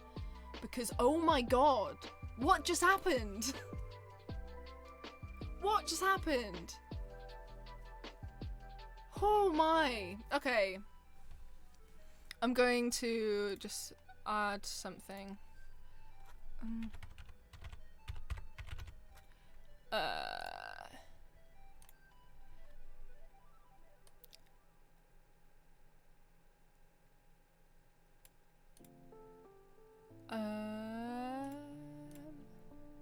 Okay.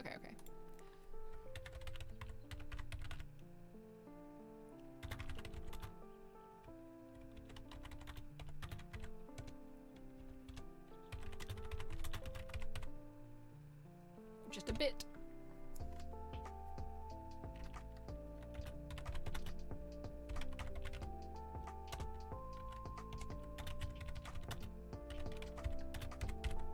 Okay.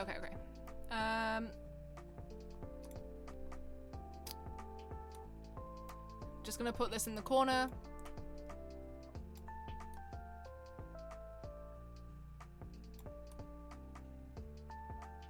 There we go. I'm just gonna...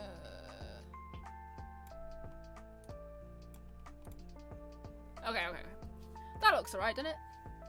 Yeah, it looks fine. So, I'm gonna go to the loo. Then yeah. I'm gonna go to the loo. I'm gonna warm this shit up and then eat a bit more.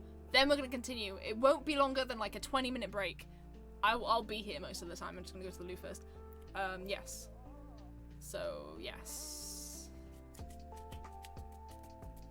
Okay, I'll be back in a second. I will be back in a second. I'm just gonna mute my microphone, go to the loo, and then yes. Back in a second, guys. I'll see you in a bit.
Hello, hello. I'm back. Oh, okay. Okay. I've been recording this at the same time, so I'm gonna stop recording now and then start the recording back up. Cool. I'm gonna check, make sure we actually have it.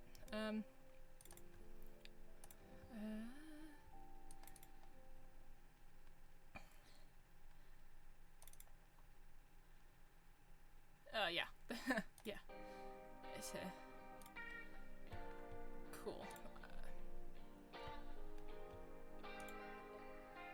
There we go, recording again. Okay, should be fine. Cool. Oh, man. Okay, I'm just gonna eat some stuff before we keep going. Oh, man.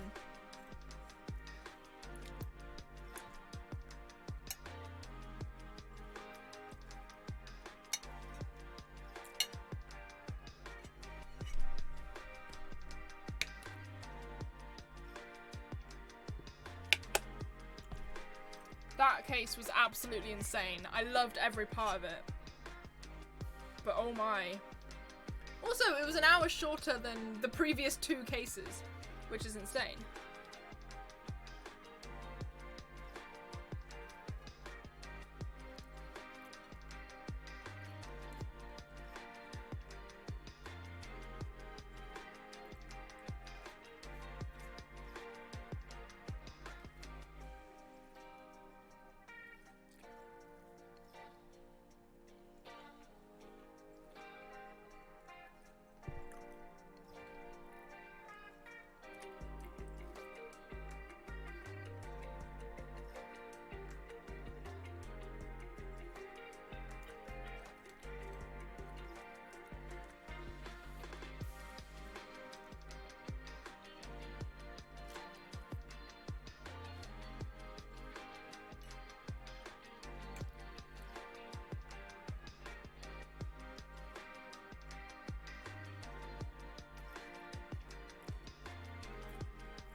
Wow.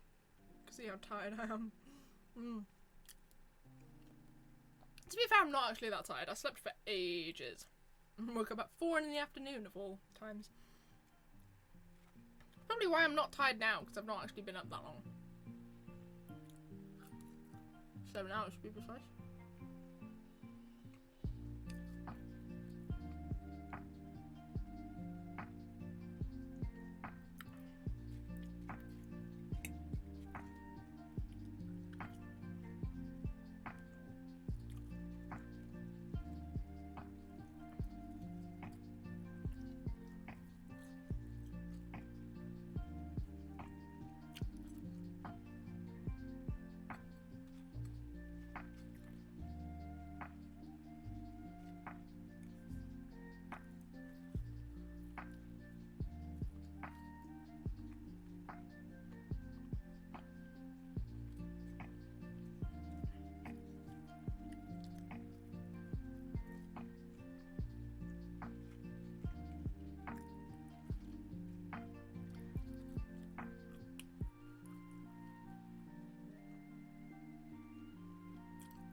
Oh, there's a lot of salt on these.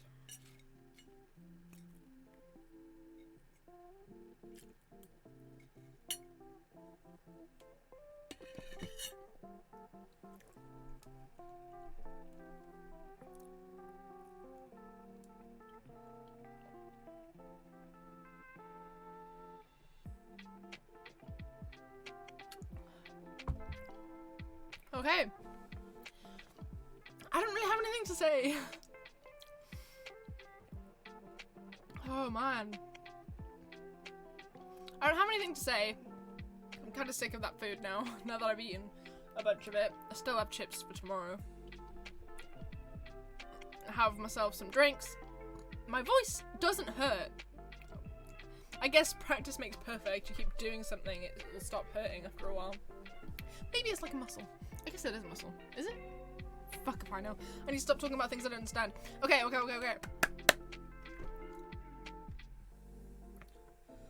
I need some air. It's fucking hot in this room. Okay.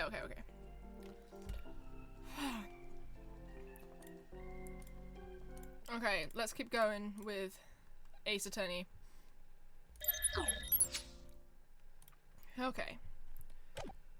Case 4. Yeah. Fuck it. Oh, wait, no. I need to change the stream title and shit. It's fine, I can do that in a bit. I begin to think, Wilson, said Sholmes, turning his head languidly in my direction, that there is more to this case than that which we have observed. Indeed, that there may be another part to this story that we are yet to discover. His eyes wandered, following the steam rising from his cup of herbal tea, leading him to the distant memory of that snowy evening. To the young lady collapsed on the pavement along Briar Road, and to the knife in her back. Lit in the soft glow of gas lamps, a most extraordinary scene had been set. And under the cover of a light fog, the curtain had risen silently on the insoluble mystery of our invisible killer. So are we not getting to know more about the fucking... the omnibus that set on fire? I'm guessing we will at some point. Lord Chief Justice's office the next day. Did you sleep last night, Mr. Naruhodo? No, not at all. It was an enormous hotel, wasn't it? The rooms were so luxurious, I felt like we were staying in a palace. And with all the gas lights twinkling, it was brighter than day, even in the middle of the night. What about the enormous beds? After my time on the SS Buria, I wasn't going to waste a single inch of that space. I spent the entire night rolling from one side of the mattress to the other. Oh yes, it really was the sort of night you can only dream of normally. Except, when I learnt that we owed £3 for the rooms, that dream quickly turned into a nightmare. Whoops, sorry about that. The building was so impressive and the entrance so inviting, I just wandered in without thinking.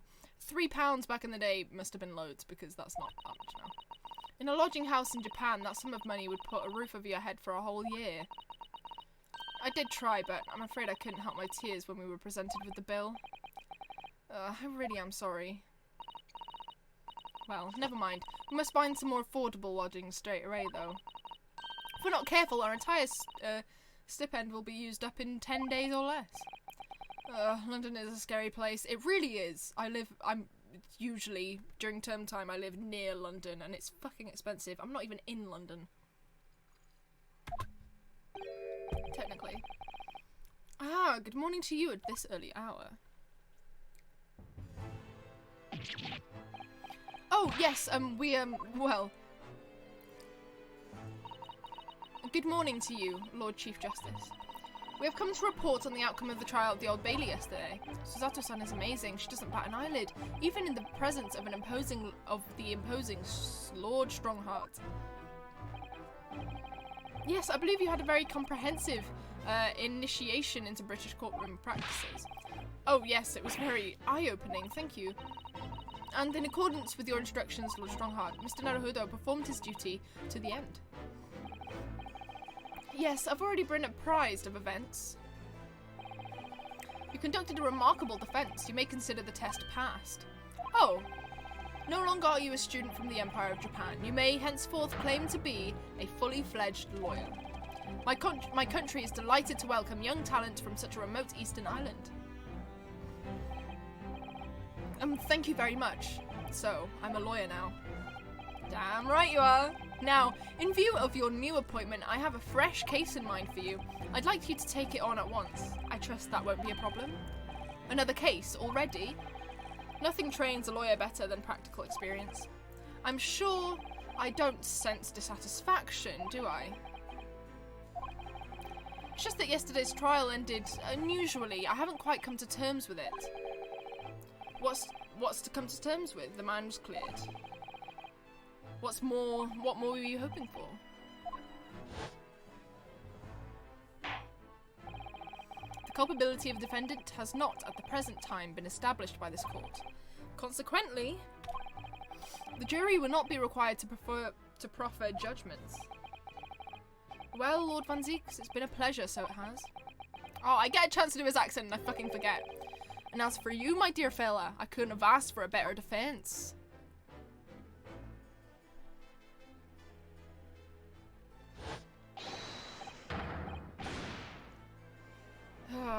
I liked those jurors as well. I liked them. That was all round a really good case. I just can't help wondering if Mr. McGilded really was innocent. Mr. Naruhodo, it's just that I never managed to ascertain the truth. And then the trial ended. Well, you need to let it trouble you for a second longer. Sorry? What do you mean, Lord Strongheart? Magnus McGilded passed away immediately following the trial. He was in the fucking... He was the one who was in the... Oh, shit! What? Mr. McGilded is dead?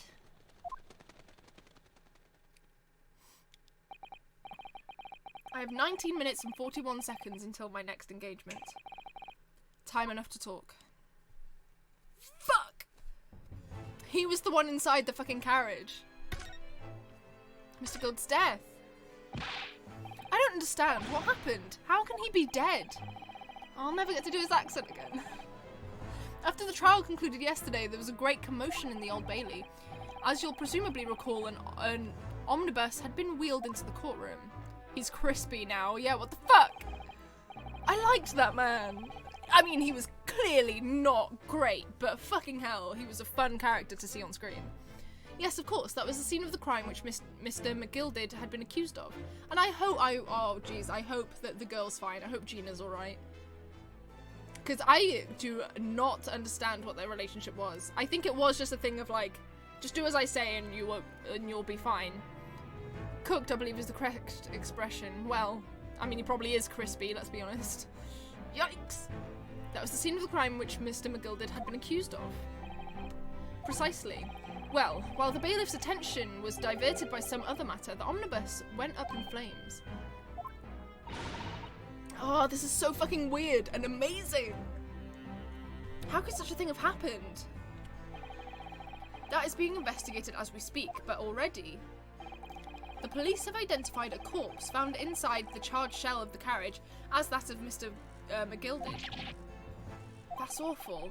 The man must have slipped inside while the bailiff's attention was elsewhere. That bailiff really needs to pay more attention. Yes, seriously. He's the real fucking murderer. I keep getting a glimpse of the moon through the thing and it's really, like, distracting. And how could that have happened? That is it's also being investigated as we speak.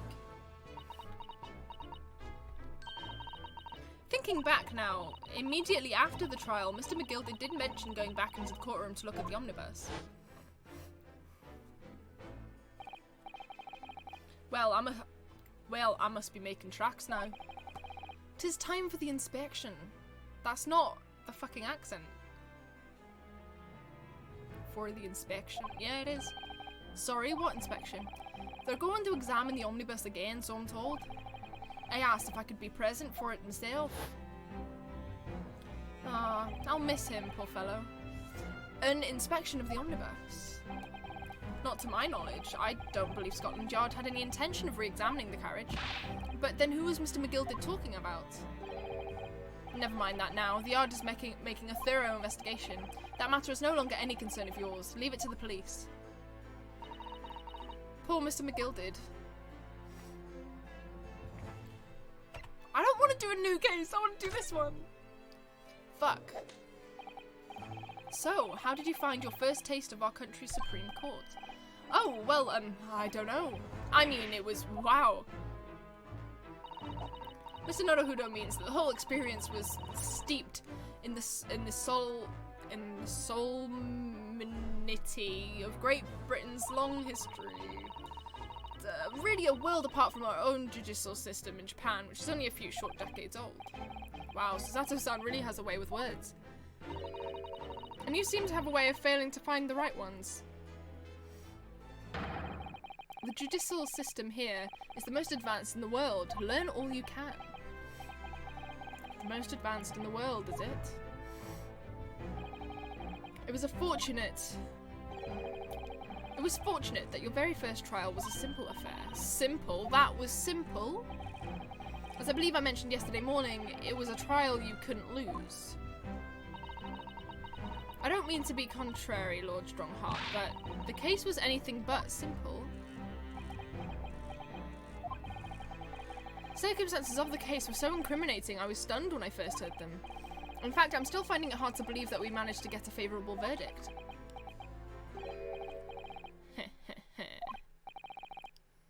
Is something funny? No, my apologies.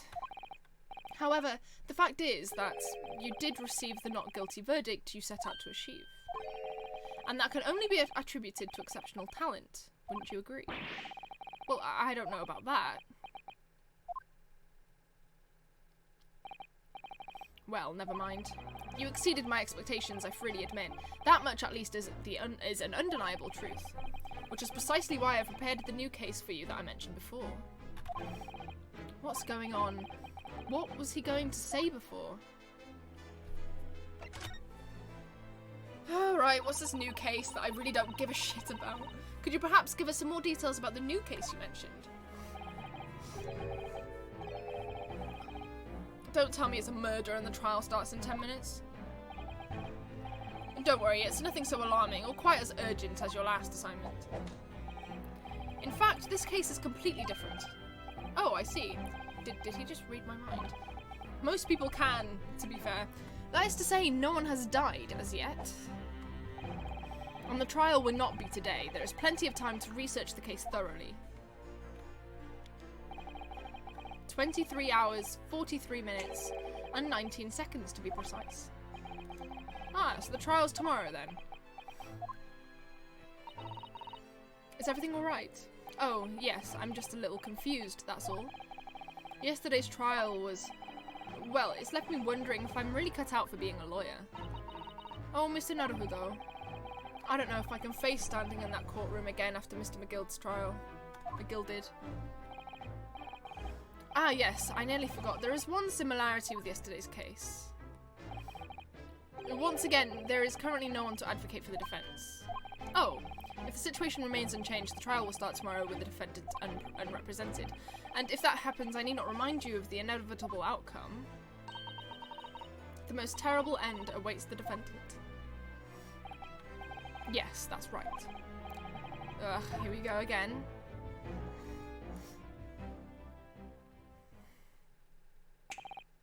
Your time is up. You will have to excuse me. I would advise you to begin making preparations for tomorrow's trial. After all, the clock is ever ticking. I want to know what happened to Mr. McGillded.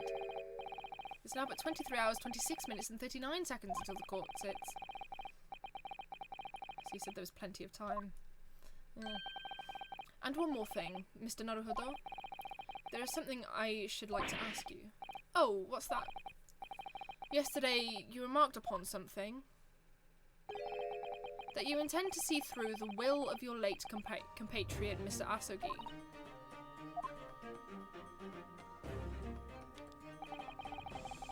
I would be interested to hear what exactly you mean by that. Inside 34 seconds. Oh, well, Kazuma always used to say, you see, that he wanted to learn how the greatest justice system in the world worked so he could change ours in Japan. Now that he's gone, I'd like to work towards that myself. And there's another thing. Oh. Another thing? Continue. On the way here, on the steamship, he said something to me.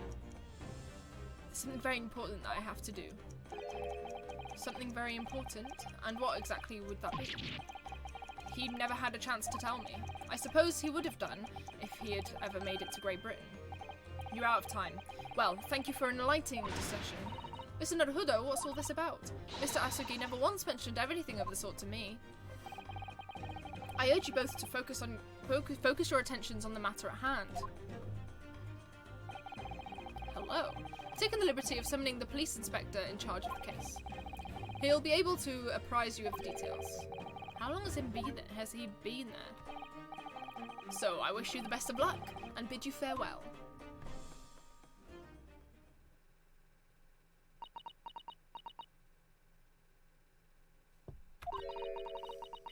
Something very important that I have to do. Kazuma-sama, what did you mean? I wish I knew, but honestly, he never told me. Anyway, we had better talk to the detective, don't you think? Yes, you're right.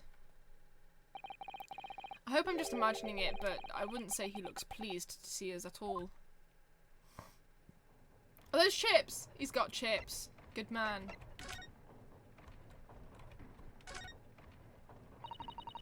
This must be the Lord Chief Justice's desk.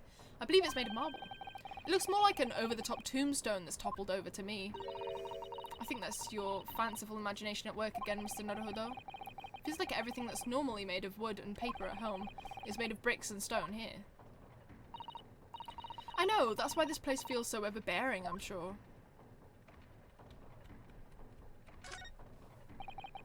Just look at the knotty books packed together on these shelves. They go from floor to ceiling. And they're all books that you couldn't hope to come by in Japan. It's like a dream. Yes, a very bad dream. Wow, someone doesn't like books. They're not all about British law either. There are books about the judicial systems of other Western nations. France, Germany, Spain, Holland. What about Russia? Why do you ask?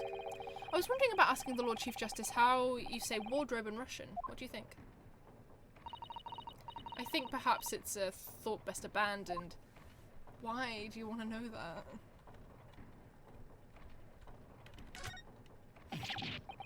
Is this some kind of clock?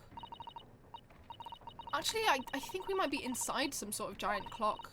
But those gears are larger than anything you'd find in a steam locomotive even. It's eerie. Do you think clocks are some sort of hobby of his? The Lord Chief Justice, I mean. Well, boys do enjoy fiddling around with machines, don't they? I'm not sure you could fiddle with cocks that size. And I'm certain you couldn't call him a boy. Still, it's amazing how little noise the cocks make, considering how large they are.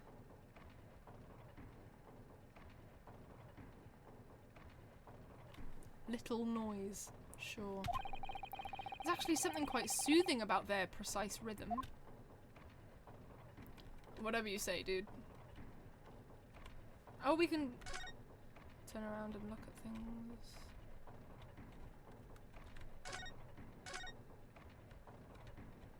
Let's look at this. Look at these menacing metal giants facing each other across the room. The suits of armor.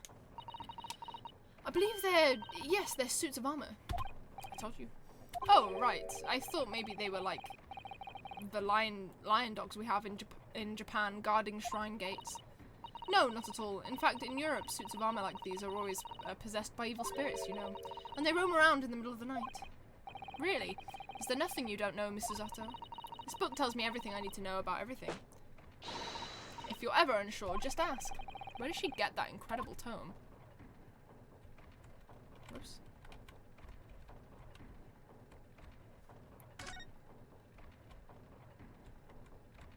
Okay, let's talk to you.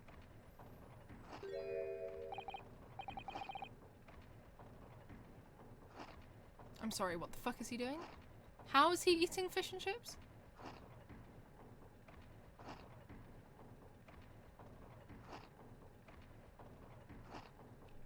Okay. Could we trouble you? What do you think? Lovely weather, isn't it? What's the weather got to do with anything? Listen to me, you young Japanese upstart. Some frippery about the weather doesn't get every English gent eating out of your hand, you know? Oh, but Susato-san told me it was foolproof. I'm a busy man, a very busy man. There's a crime scene to investigate, but I'm here having to give the likes of you a talking to. Oh, I'm ever so sorry. Can you imagine what the other officers there will be saying, huh? I haven't seen Gregson anywhere, have you? No, he's too busy with the bigwigs these days. Nor because some bumpkin who's here on a jaunt from a country I've never even heard of. Hear that ripping sound? That's my reputation at the yard going to tatters. They need to rip us apart as well. I don't believe we've been introduced. This is Mr. Ryunosuke Naruhodo, a defense lawyer. Eh? It's a pleasure to make your acquaintance. I'm Mr. Naruhodo's judicial assistant. So, eh? It's lovely weather we're having today, isn't it? Ooh. It is unseasonably fine, I grant you. London winters don't see a lot of sunshine. Unbelievable. How did she pull that off? So, Lord Strongheart has asked me to fill you in on the case. The name's Tobias Gregson. Inspector Gregson to you. I'm from Scotland Yard. Gregson? Inspector Gregson? What's the matter with Susato-san? Does this detective's name mean something to her? Inspector Gregson.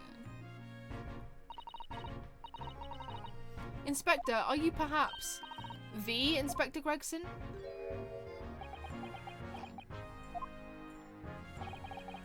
You're acting like you know this man, Mr. Zato, but he's a London detective. Oh, I do know him very well, in fact. Very well? Yes, he features prominently in the adventures of Sherlock Holmes. Oh, in that publication. What's it called again? Rants magazine? That's right, Inspector Gregson and Mr. Sholmes enjoy a wonderful friendly rivalry. Really? You rival the great Mr. Sholmes? That's incredible. Oh, well, I don't know about that. Mr. Sholmes isn't a professional like myself, of course, but he does come up with the goods from time to time. Mr. Sholmes is equally complimentary about you, Inspector, isn't he? You've earned his highest praise. Gregson is the pick of a bad lot of all the Scotland Yarders. Those were his own words. Asked his highest praise. Well, Mr. Sholmes isn't particularly known for giving compliments, you see. That he is not, and thanks to that magazine, my name's known all over London town now. That's great, isn't it? I have to admit that to start with I was a little, well, flattered by all the attention. Everyone wanted to shake my hand, and my reputation at the yard went through the roof. Well, that's wonderful. No, it is not. There's nothing more sinister than the man on the street. People are always looking at me now. They're whispering rumours about me under their breath, I'm sure. Rumours? Are you quite sure? He's changed since he started appearing in those stories. The fame's gone to his head, stuff like that. Gosh, do you really think people are saying such mean-spirited things about you? Like I said, they whisper, so I can't catch exactly what they're saying, but I know what folk are like. I'm sure that's what they're saying, as sure as eggs is eggs. I get the feeling this detective could be very hard work. Oh dear, perhaps a sudden rise to fame does change people.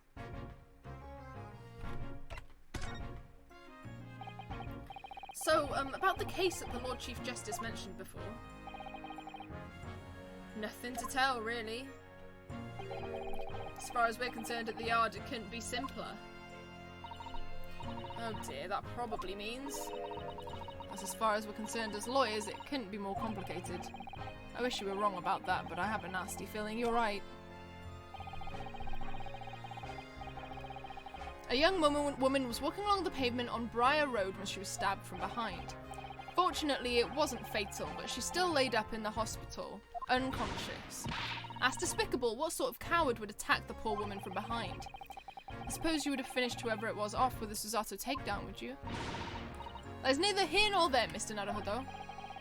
Brace yourself, Ryunosuke, you've angered her now. Anyway, after something of a whirlwind investigation, the criminal was arrested. He barely had time for a cup of tea after the incident took place, to be honest. So there must have been something left at the scene that led you directly to the culprit. Or perhaps a reliable witness who recognised the person in question. Let me stop you right there. You're wasting your time on this one. Sorry? There's nothing you can do. There's no way to help the bloke now. Why ever not? Simple.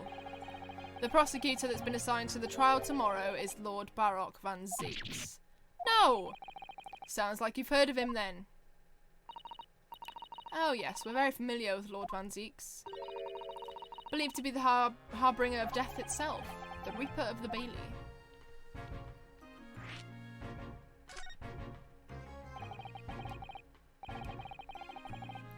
Lord Baroque van Zeeks, who he faced in court only yesterday. Mr. McGilder told us about him before the trial, didn't he? When Van Zeeks stands for the prosecution, they call the accused sacrificial lambs. And in every single trial on which he's been the prosecutor, the accused has been damned. Well, that's not really the case now, is it? This Reaper of the Bailey nickname, I suppose he's earned that because every defendant he advocates against is found guilty, is that it? Well, if that's the case, we should inform you, Inspector, that in yesterday's trial against Lord Van Zeeks, Mr. Naruhodo secured a verdict of not guilty. And what of it? Oh, well, I think that means that even against the Reaper of the Bailey, it's not impossible to save the defendant. No, you really don't have a clue, do you? What do you mean? What happened to that bloke in the end, eh? He's dead. Oh. Magnus McGill came a cropper in that omnibus when he went up in flames. So you can't rightly say you saved the defendants, can you? What are you saying? Look, if Van Zeeks could get the dirt to stick on everyone, he'd be a miracle worker. But that's not how he goes. He doesn't work miracles, he works magic. Black magic. I'd have a good long think about that if I were you. Is he seriously saying that Lord Van Zeeks or whatever is the reason why he's dead? Is that what he's implying? Are we really supposed to believe that?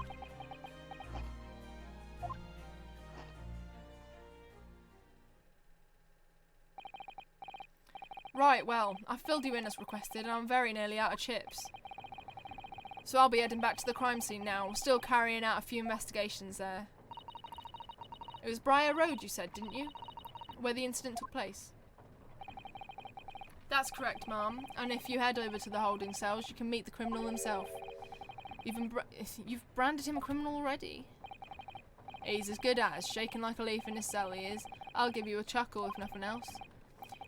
He's inmate 53. Speak to the jailer and he'll show you the way. Inmate 53. Thank you.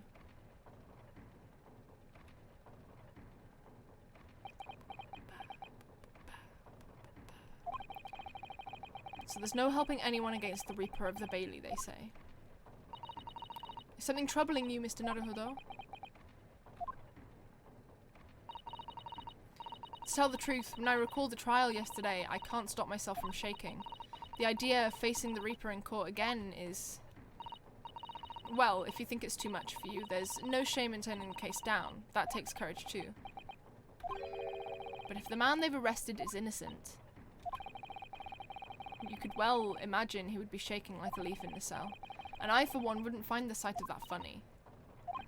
So, if I'm honest, I'm still reeling from the shock of yesterday's events myself, and I'm really not sure if I'll be able to help this man, whoever he is. But I'd like to try, so I think I'm going to make some inquiries. Will you help? Did you really think you had to ask? After all, I am your judicial assistant. Thank you. So then, shall we? Yes, let's go! Okay. Let's go. Briar Road or the prison? Let's go to the prison first. Oh, this has very PL vs AA vibes. Local prison cell 9. So these are the British prison cells. Oh, they're ghastly. Feels like a dungeon. Yes, and having experienced it in Japan myself, I can assure you that our wooden cells feel a lot cozier than these cold stone walls. Oh, don't, Mr. Naruhodo, you're making it seem worse. Well, yeah. Apparently our client is in this cell here, but it's so dark at the back there I can't make him out. I wonder what he's like. Inmate 53, your legal representative is here to see you. Stop hiding in the back of your cell and show yourself at once. Thanks for the follow. Am I a cat as yet with no name? Calling me by a number is utterly, unbelievably, unjustly unreasonable. I refuse to answer. Who the fuck is this? Mr. Naruhodo, what? What do you think is going on here? I have no idea, but I wasn't just hearing things, was I? That triad of complaints was in Japanese. Oh, was it? Hello?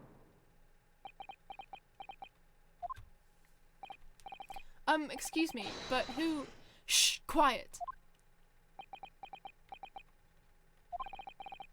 They're all around, hiding. I know they are. They're watching, listening. Even now, I can sense it. Hi. Right, so could I ask you who exactly— There you are! You've come to curse me, haven't you? Don't try and hide it, you're a ghost. A ghost? Oh. We mean you no harm, prisoner-san. Are you Japanese by any chance? Hey. This is beyond my wildest dreams.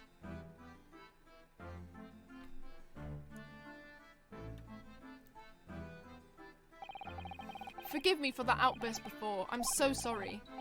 Oh, it's fine. We were just a little surprised, that's all. Imagine it. It's been 12 long months since I left my hometown, and here I am in a frightful fix in a foreign land.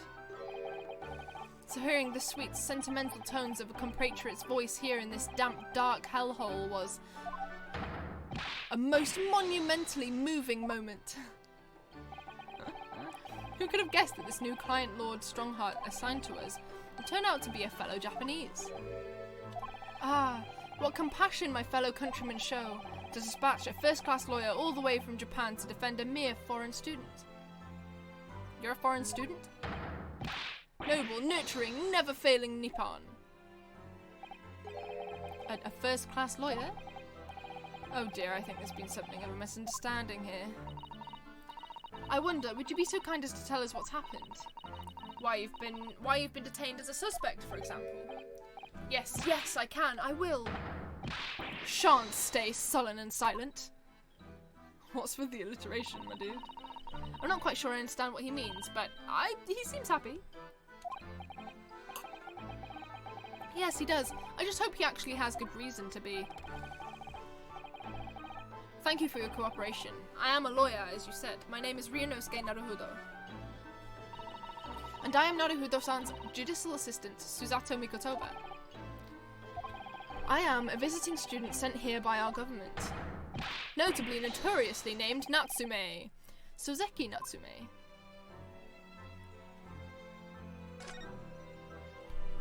I'm gonna see if I can present that.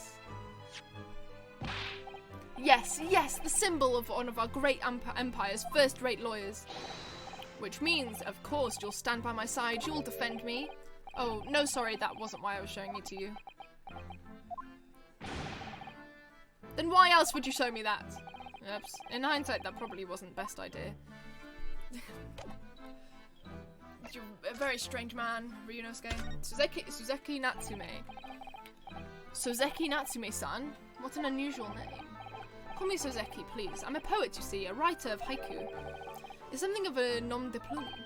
A nom de plume? You mean an alias? That's right, Naruhodo-san. No, don't be so prosaic. It's much more refined than that. And haiku, that really reminds me of home. Did I hear you say that you were a visiting student sent over here by the government? Yes, that's right. A year ago I was told to go and study English. First I had to suffer that misery, and now this. It's beyond the pale. Suffer that misery? Did you not want to study here? No, I mean, I've had an interest in Great Britain for some years, of course. Oh. But just because the government tells you to do something, does it mean you can do it? No. What do you mean? If they told me to study English literature, that I could have understood. That's my field. But no, they told me to study the English language. Utterly, unbelievably, unjustly unreasonable. I see. Only the other day I was told to send a report about my first year here. I tendered a blank piece of paper. Wise words on whitewashy.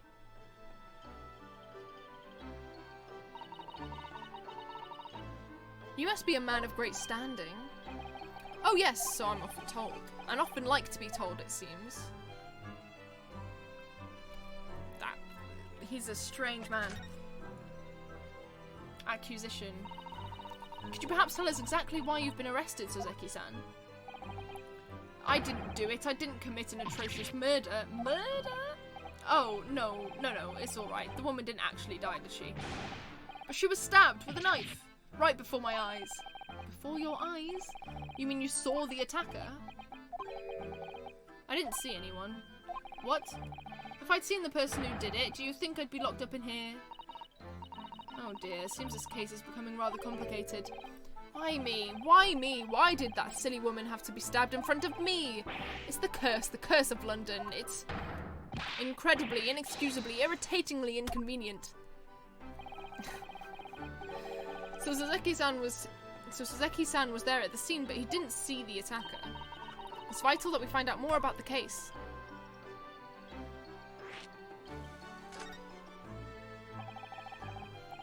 It was an accursed evening, just after the snow had started to clear and heavy with fog. I'd been to the bookshop to buy some books, and I was on the way to my accursed lodgings. Been to the bookshop to buy some books. Been to the bookshop to buy some books. 4. He just loves alliteration, doesn't he? Sure, the bookshop wasn't accursed too. As I was walking along that accursed pavement, I could make out the sole silhouette of another ahead of me. A woman wearing a green overcoat she was. And just as I went to overtake her,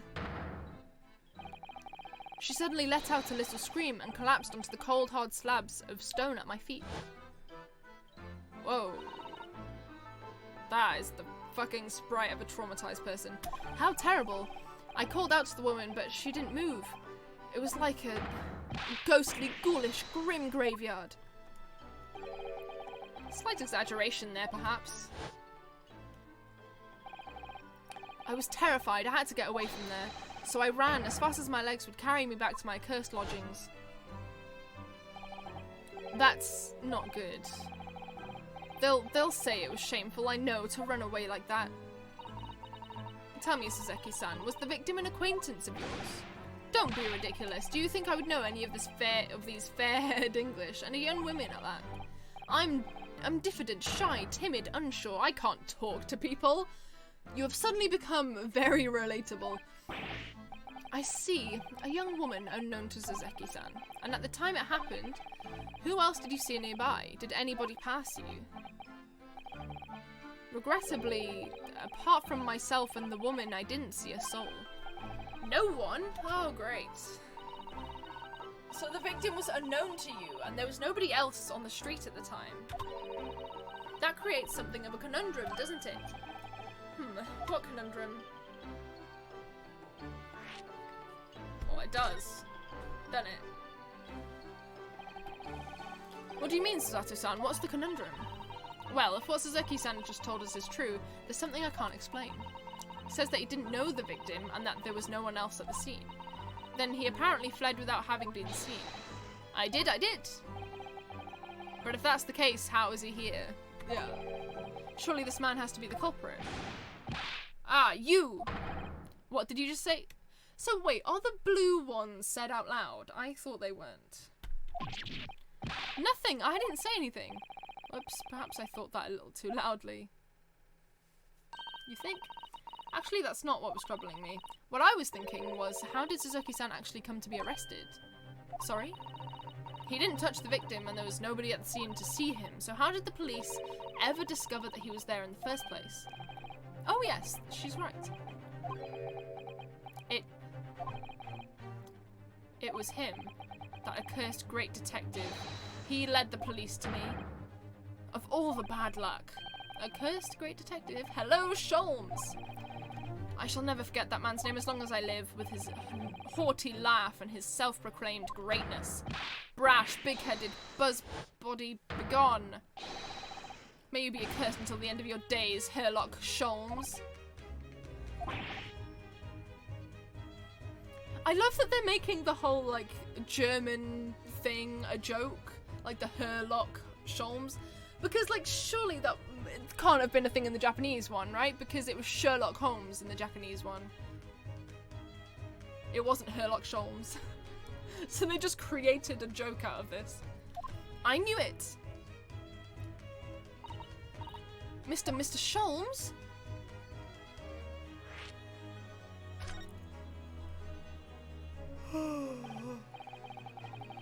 Well, I didn't expect to hear that name from this man's lips, that's for sure.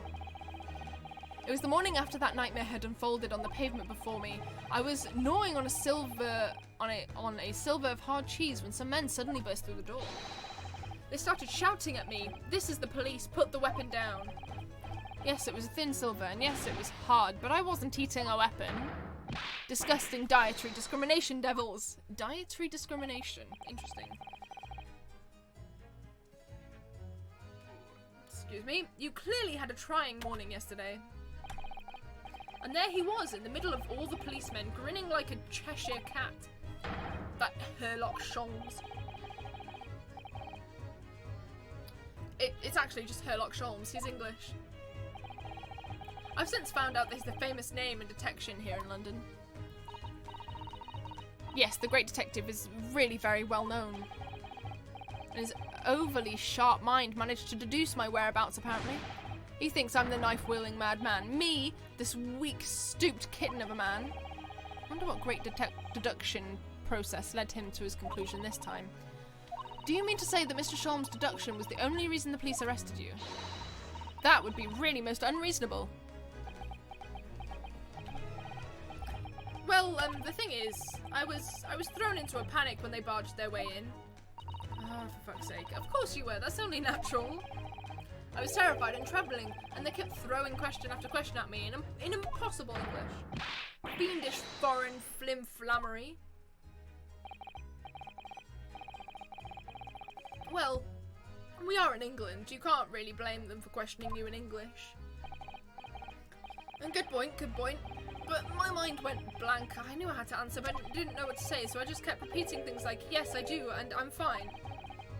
Next thing I knew, I was in manacles, and before I knew it, I was thrown in here. Oh dear, I'm afraid that's hardly surprising. I'm fine. He's not fine now. Mr. Naruhodo, Esquire. Oh, you can just call me Naruhodo. And when we're speaking English, a simple Mr. is more than enough. Oh, yes, alright, yes. They've really got to me. This country is poisoning my mind. But please, I beg you to defend me in court tomorrow. You can tell them what really happened. You'll do it, won't you? Well, why? Why is it so hard to say yes to me? Well, the thing is, I'm just a student like yourself, on a study tour. A student? I have defended a case in the Old Bailey, only the one though. But at this moment in time, I really don't know what I'm supposed to believe in. I'm confused about what justice in this country even means. Oh fuck. Oh Naruhodo-san. I'm not even the foreign student who was supposed to be here. I'm a sort of locum lawyer, I suppose. But that armband, that's the mark of a defense lawyer from our great empire. It's a keepsake from the man who should have been here. He was my best friend. A keepsake? You are a lawyer, dude. I know exactly what they're saying about me. Oh, who do you mean? The lawyers, all the British defense lawyers. They won't defend me. Goodness, why? Why do you say that? For the same reason as you noted before. When it happened, there was only the victim and myself around, and I ran away from the scene of the crime. I'm not a fool. I know it looks as though I must be the culprit.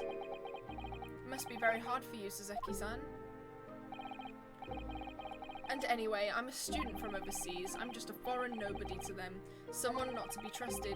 I heard them openly laughing about me before, in my earshot, without any compunction at all. Any trial for this man would be a waste of time, they said, and of course the foreigner did it. Oh my gosh, some more racism. They even had the gall to say that man doesn't understand half of what's being said anyway. That's awful. They're wrong. I've studied more English than half the policemen out there on the streets.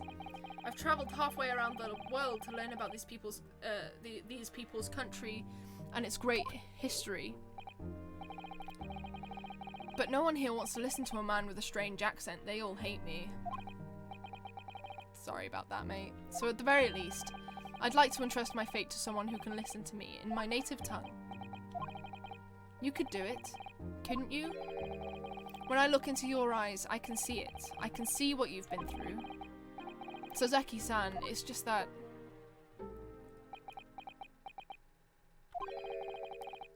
Give me a little time, please. I'll do what I can for the time being. What do you mean? We shall investigate the case as thoroughly as possible. If we can find some clues, it will give us a much better chance, I'm sure. Oh, yes, thank you. I'll be here, all alone, waiting for you. Locum student, Mr. Naruhodo Esquire. We should be going then, Naruhodo-san. We have a case to prepare for.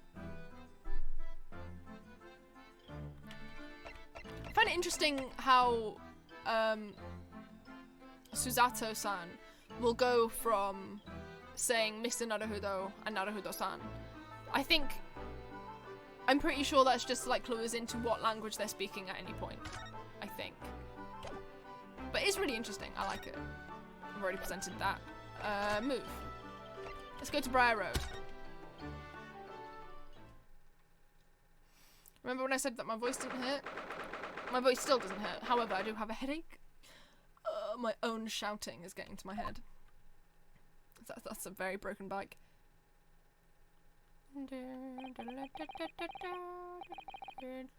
So this is where it happened, Briar Road. Ah, look, Mr. Naruhodo. Look at that regulation metal helmet. It's unmistakable. The men of Scotland Yard are here. They're investigating as we speak. That is their job, you know. But Mr. Naruhodo, to see one with my own eyes.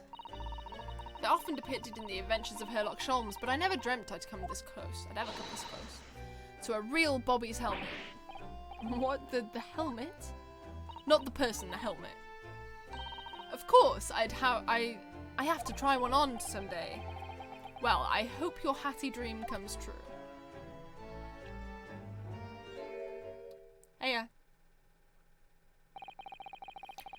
What's the Japanese delegation doing here? Oh, Inspector Gregson. This isn't on the tourist trail, as I'm fairly sure you're well aware. Yes, of course, we're here to investigate. So you've been to the holding cells then? What do you make of the criminal? He's not a criminal as you put it, Inspector, he's a suspect. Well, we'll see about that. You Japanese like to stick together, I suppose. Okay, let's not say shit like that. Well, do what you will. It doesn't bother me. The bloke's in court tomorrow, whatever happens, and the verdict's a foregone conclusion. The stone-cold air of rejection. Take heart. London at this time of year is full of stone-cold air. That makes it worse somehow. Scotland Yard. Tell me about Scotland Yard, Inspector. Ever since I read about it in the Adventures of Sherlock Holmes, I've been fascinated by the place. The Yard is the most sophisticated policing organisation you'll find anywhere in the world, ma'am. Oh, and you know I've always dreamt of wearing a real Bobby's helmet. It does make them look the part, seeing that policeman there with his helmet on. You certainly get the senses that this is a man who will take no nonsense in his duty of protecting the city. Oh yes, doesn't he look wonderful? Being a London Bobby is hard going, I can tell you. Oh, really?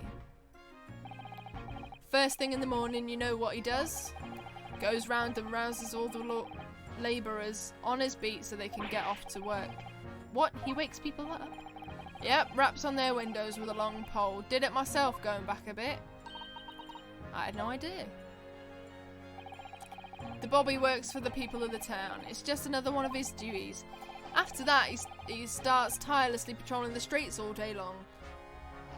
Did the police people actually used to do that? I somehow doubt it.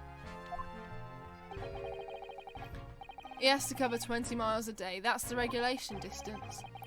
Can't really imagine how far that is, but it sounds like a long way. Let me see. 20 miles. That's approximately the distance from Tokyo to Yokohama. On foot, that's definitely taking things a step too far. And when it gets dark, of course, he has the important job of lighting all the gas street lamps. Oh shit, yeah, because they used to be made out of gas. Not made out of gas, you know what I mean. And I suppose in between all those duties, Bobbies are expected to investigate cases as well. And chase after criminals trying to evade the law. I'm not sure you could call it in between exactly, more alongside, but yes. They're expected to handle those jobs as well. We do have men kneeling over from time to time, I admit. I'd always dreamt of wearing one of those helmets, as I said. But it's with a heavy heart that I shall have to relinquish that dream to you, Mr. Naruto. Your heavy heart will be my heavy head if you do. Okay, about the case. Happened at around 5 in the evening 2 days ago, just there on the open bit of pavement. 5 in the evening? That's early. The victim, a young woman, was stabbed with a blade from behind. Is it right that the lady is still unconscious now? You mentioned that she's being treated in hospital. I never said she was a lady. Truth is, unless she comes round pretty smartish, we won't be able to find out much about her at all. I suppose that means I've been able to take a statement of her, of course. Here's a map of the local area I happen to have on me. You can take it if you want. Really? Are you sure?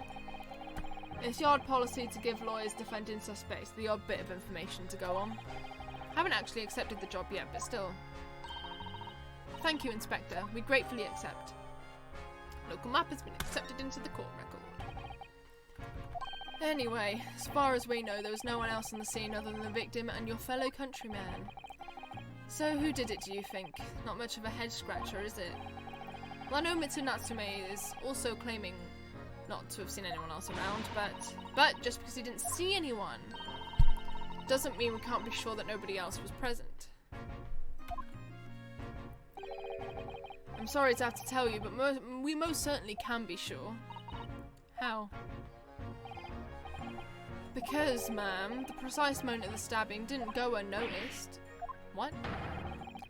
We have 2 very reliable witnesses, no less. Well, then there was people there then, wasn't there? What? I don't... What? It was a typical It was a typical foggy London day, and your client obviously didn't see them. They are witnesses now?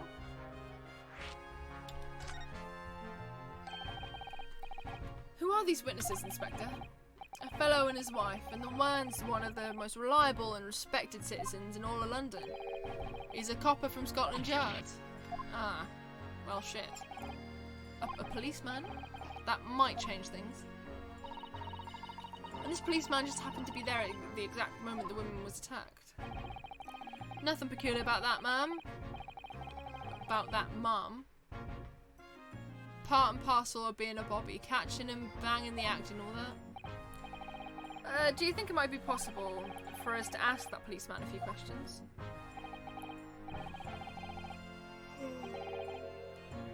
Be my guest, you can ask him what you like, in court tomorrow. Oh. I've no doubt he'll be summoned as a witness, so that'll give you something to look forward to. That's that then, he's got no intention of letting us meet the man beforehand, it seems. The policeman witnessed the incident. As your judicial assistant, I must warn you that this could make our job very difficult indeed. Yes, as a non-judicial assistant, I could have warned me of that too. Oh yes, one more thing, Inspector. What? The person who led you to the suspect, I heard that he was Mr. Sherlock Holmes. What are you bringing him up for? Was it something I said? The colour's drained from his cheeks. Mr. Sholmes, let's talk about Mr. Sholmes first. Who did you hear that name from? Oh, well then it was Mr. Natsume who mentioned it. He said that Mr. Sholmes was with the police when they entered his lodgings. I'm sure it was the result of one of Sholmes' inspirational great deductions. Fiddle faddle. What? The man's an amateur and I'm getting sick and tired of him showing his mug everywhere. I don't know where he gets his information from, but he turns up at the scene of a crime, wanders around spouting incomprehensible rubbish, and before you know it, he claims to have solved the case. Yeah, he's quite astounding, isn't he? He is a great help to Scotland Yard, though, isn't he? Gibble gabble. Yikes. Ever seen this before? Oh, yes, that's Rant's magazine. The wonderful publication in which the adventures of Sherlock Holmes appears. Yes, well, that wonderful publication, as you put it, sees fit to include several of the Yard's detectives in its stories, and the so-called great detective makes a mockery of all of us. If you ask anyone at the Yard, it's a misadventure to be included in any Sherlock Holmes tale at all. Well, I suppose there's an element of that.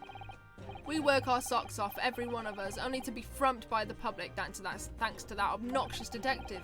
The man's as dangerous to us at Scotland Yard as he is to all our criminals. That can't really be true, can it, Inspector? Clearly the great detective and the police have a complex relationship.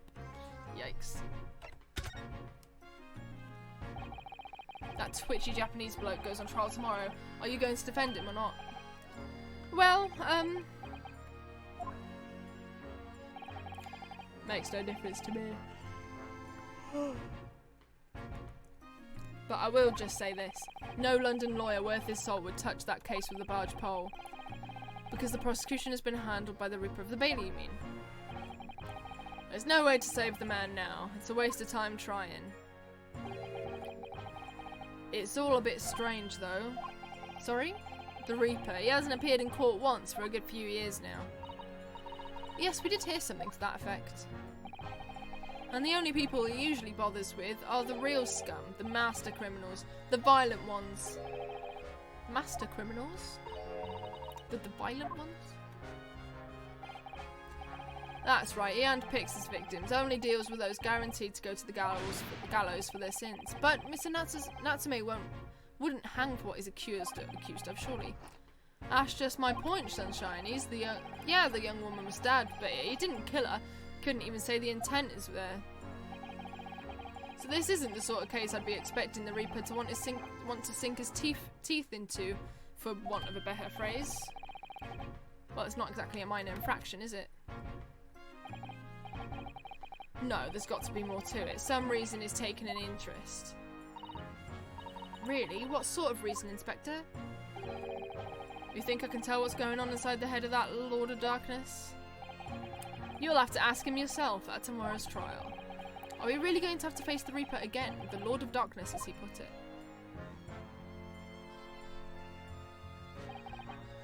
Well, I don't think we're going to get any more useful information out of the detective. Aww. Mrs. Naruhodo, can I make a suggestion? Oh, yes, what is it? Well, it seems to me that we must speak with him about this. And by him, do you mean Mr. Sholmes? Yes, Mr. Herlock Sholmes, exactly. Look at those shining eyes. You can't wait, can you? Well, Mr. Natsume didn't blame Mr. Sholmes for all this, didn't he? Yes, he did. He really did. Which makes him an involved party in the case. Are you just going to ignore that? I hope not. I assure you, it's not simply my selfish desire to meet with Mr. Sholmes again. The trouble is, we have no idea of the man's address, even. It's Baker Street. How do you know that? It's in the stories, of course. 221B Baker Street. It's the most famous address in the world. Oh, I see. Well, there's nothing to stop us from going, I suppose. Are we actually going to 221B Baker Street?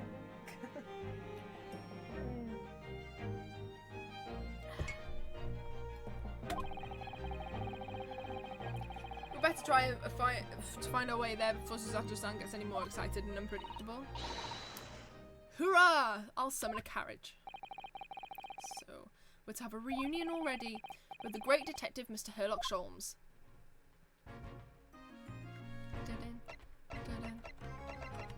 Let's examine. What a delightful snowman. I didn't realise the English had a tradition of making snowmen as well. It looks a little creepy though. Oh, it has a scarf, look. You'd need one if you were out in the freezing cold all the time. I wish I had one. I'm afraid our budget is somewhat frozen at the moment too. We certainly can't afford a scarf. Surely the snowman here won't miss his, but the person who made this snowman certainly would. Yes, I know, you're right. Anyway, even if I borrowed it, it wouldn't do much to warm my neck, would it? It's covered in snow.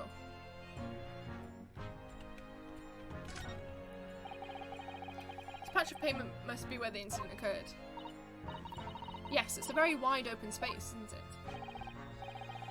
That's true, I can't see anywhere an attacker could have been hiding. Oi, what are you foreigners doing here?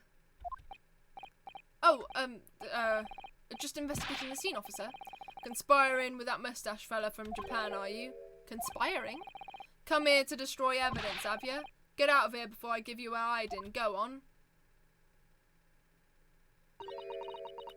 He shoot us away like rats. Yeah, we should give him a wide berth, I think. What a disappointing experience. Yeah, fuck. That's one of the officers from Scotland Yard. The police are making sure the crime scene is undisturbed. I have a feeling that if we wander too close, we'll be clapped in irons. I think perhaps you're being a little overcautious. We've done nothing wrong, so we have no cause for concern. Oh no, I'm not getting caught out again. Twice is enough. Twice I found myself in handcuffs despite not knowing a thing about what's going on. Yes, you've had some dreadful experiences. I'm sure it's that wide-eyed look of panic you're so prone to. It does you no favours at all. Oh.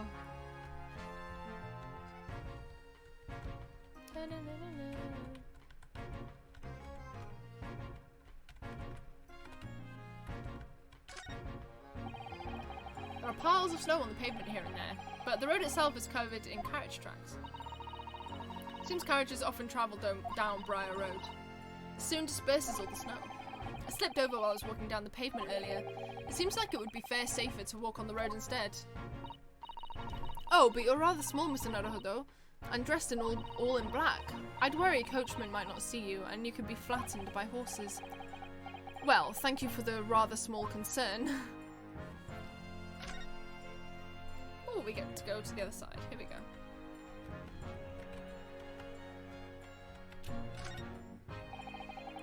Clouds look so big and heavy in the sky, don't they? And with this dense fog as well, everything looks hazy.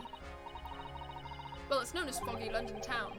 I can just make out some sort of spire through the fog. Looks like it's still being built, though. Oh, yeah. Ah, yes, that must be the Crystal Tower being built for the great exhibition that's to open in 6 months' time. Apparently it's going to be very striking, glazed on all sides, and the symbolic centerpiece of the exhibition is to be the largest exposition in history, is it?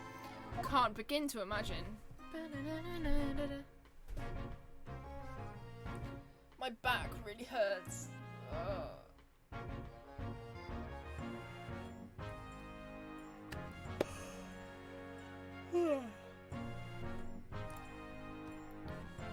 I'm just gonna check.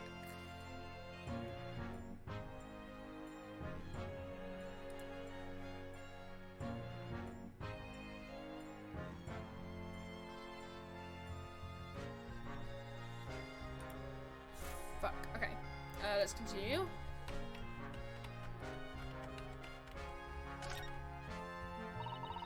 That's a rather typical old brick building, isn't it? I'm sure it has a long and interesting history.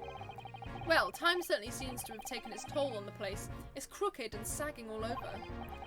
In fact, it looks decidedly worse shaped than the other houses around here. We must find some cheap lodgings ourselves as soon as possible. Yes, you're right, cheap, but ideally with reasonably level floors. Broken bike. Oh, a British bicycle, look. Although the wheel is so misshapen, I'm sure it couldn't possibly be ridden anymore. Someone must have been doing some breakneck cycling. It seems some bicycles have become extremely popular in London recently. There's even a movement to change women's dress to allow them to ride as well. The bicycle fad won't last. I don't see why anyone would want to ride something like that. Goodness, do you dislike bicycles? No, not at all. I mean, it's not that I dislike them exactly. It's just that any occupation that involves taking both your feet off firm ground seems reckless. If you've ever tried walking on stilts and fallen into a river, I know you'd agree with me. Does that mean that you've walked on stilts and fallen into a river, Ryunosuke? I'm gonna need that story if you don't mind. We'll have to hire a bicycle sometime. You can sit behind me while I ride you around. Oh.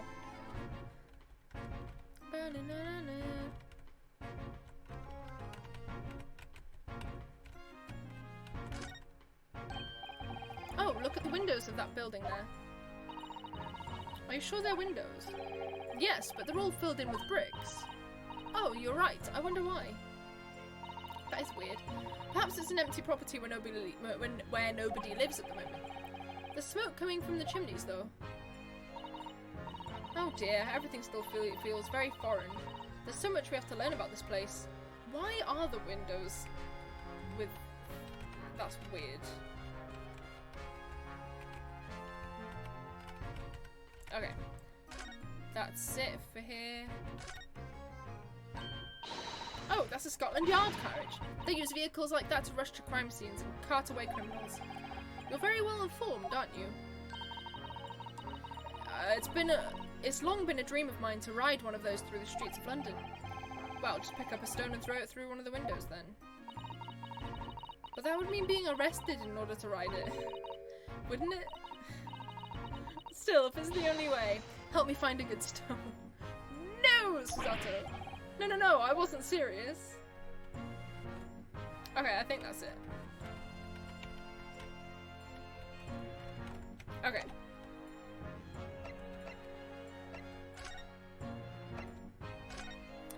Let's look at this. You know what I just noticed? The fact that the guy was missing a button last time didn't matter. That really annoys me.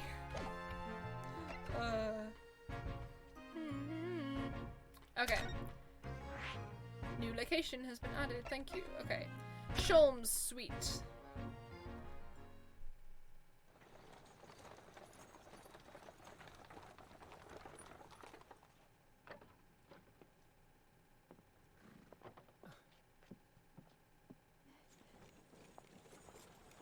Thank you very much. It's just up there overlooking the street. Good day. Good day. Thanks again.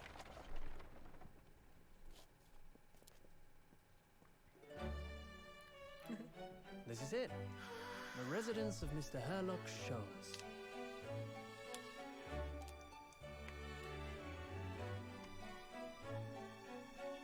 I can't fucking click my thumb.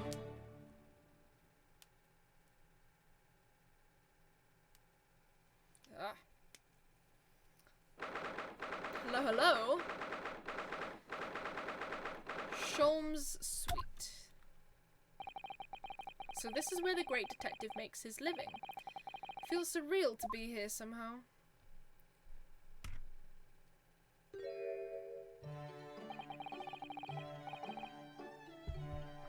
Is it as described in the stories, Miss Susato? Susato-san?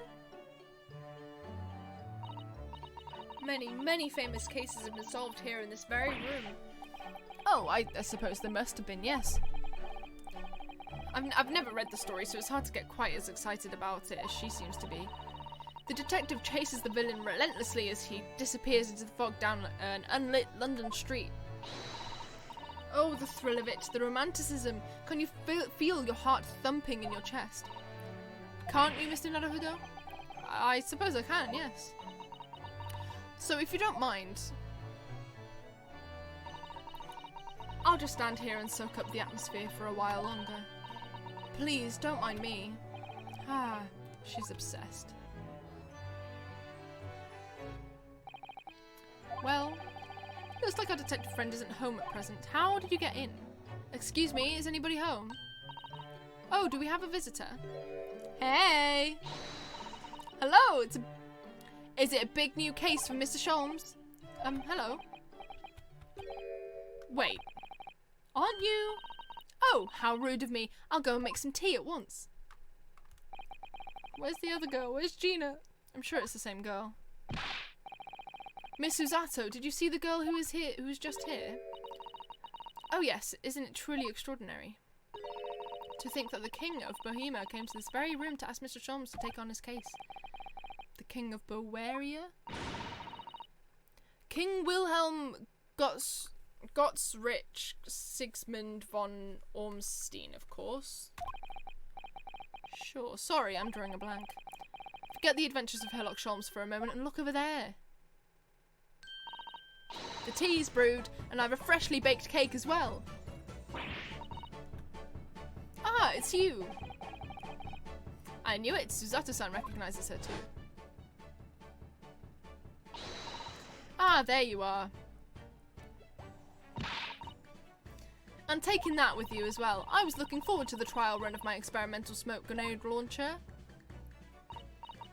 Oh, good day to you. I'm, well, the inventor, I suppose, of that machine. I want to see Gina again. It's the girl who turned up at the end of Mr. McGilded's trial in the defense antechamber. I've never met a lawyer from the Far East before. Poor you having to get straight to work when you've only just arrived in London. Oh, yes, it was challenging. Well, try this tea. It's my special blend, you know.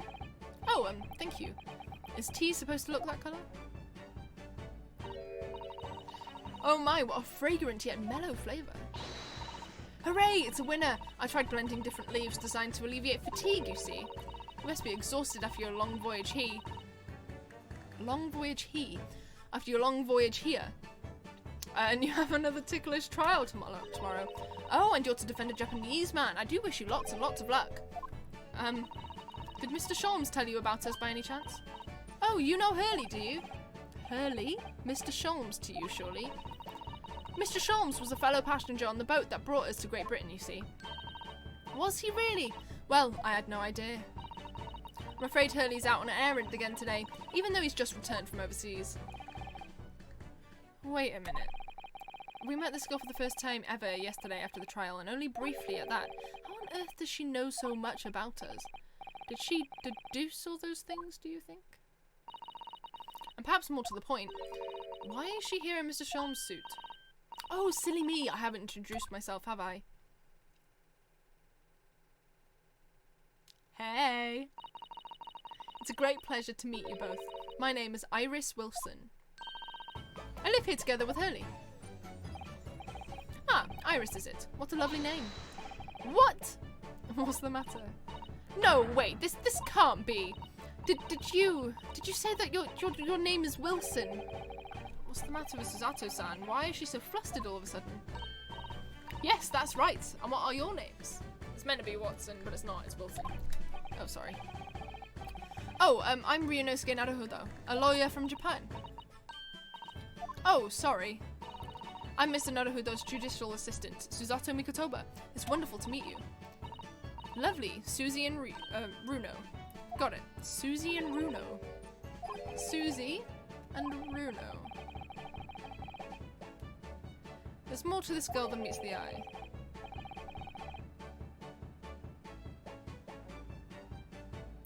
I have so many questions for her, I don't know where to start. Yes, and so do I. Where's Gina? I want to see Gina. It was you that we ran into yesterday, wasn't it, at the Old Bailey? Yes, that's right, you were ever so helpful. Thank you so much. Oh, no, not at all. I'm so sorry we couldn't have been more welcoming. Though at the time we did have a rather large gun pointed at us. Like this? Ah! Thinking back now, you left with Miss Lestrade in tow, didn't you? Oh yes, that awkward witness, Gina Lestrade. Awkward witness? Oh, Ginny, yes, she's a professional pickpocket. So we found out. It's very naughty of her to pinch my invention like that.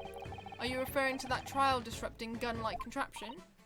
Exactly, so I followed her, you see, to get it back. Perhaps I should think about fitting a self-destruct mechanism in my inventions. This girl is dangerous. Anyway, I brought Ginny back here after that, so she could apologise to my trusty technician. Sorry, your technician? Hurley, of course, silly. Hurley? Yes, Herlock Sholmes. We live here together. I had no idea the great detective has such an interesting young daughter. Daughter? Not likely. What? I wouldn't call him Hurley if he was my father, would I? Well, then, what is your relationship with Mr. Sholmes? Well, I expect you found out that lodgings of any kind in London are very expensive. So the solution is to share the cost with a partner, a roommate. Your roommates? I hope you don't mind me asking, Iris, but how old are you? Yeah, that's a question that I wanted to ask. 10 at last this year. 10? Well, what of your mother and father? Oh no, they're not around. Oh, I see. I wonder what the story is there. I also wonder what the story is there. I can look at the court record, hold on.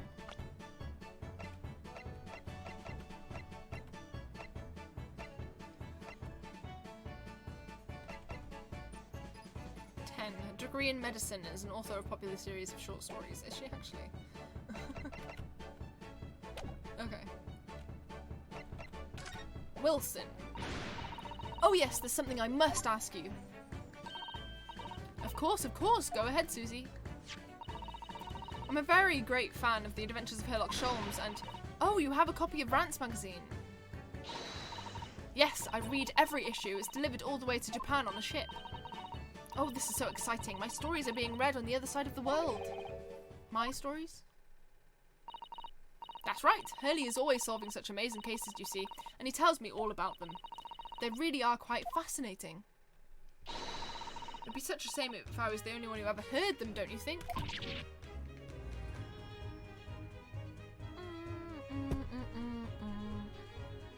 Goodness.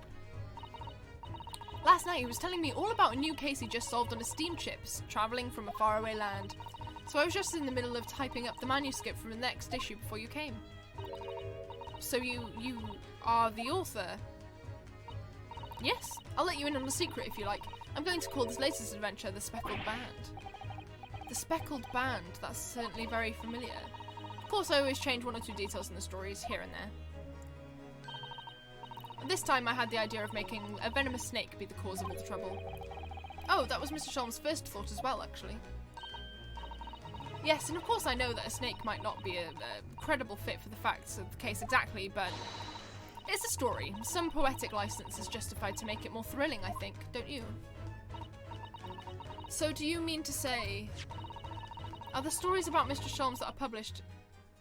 Are the stories about Mr. Sholmes that are published in Rants magazines all written by me? Yes, on my wonderful and very modern typewriter. But all the stories I've ever read are written by a doctor of medicine, by Dr. John H. Wilson. Susato-san's getting more and more worked up. Ah, yes, that's me. I mean, my name really is Wilson. But what about the doctor of medicine part? That's all true too. I am a doctor of medicine. No, at 10 years old? At 10 years old? That's fucking ridiculous. Well, that's quite incredible. But... Dr. Wilson is an English gentleman. Ah, yes. I did alter the setting slightly. For the stories to be more compelling. Oh. Well, it sounds a little strange, doesn't it? A great detective with a 10-year-old girl in tow? I suppose it does, yes. Poor Susato-san. She looks like her whole world has just fallen apart.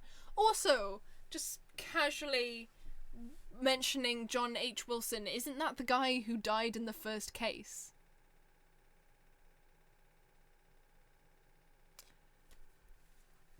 So, like, what's up with that? Oh, are we not gonna mention that?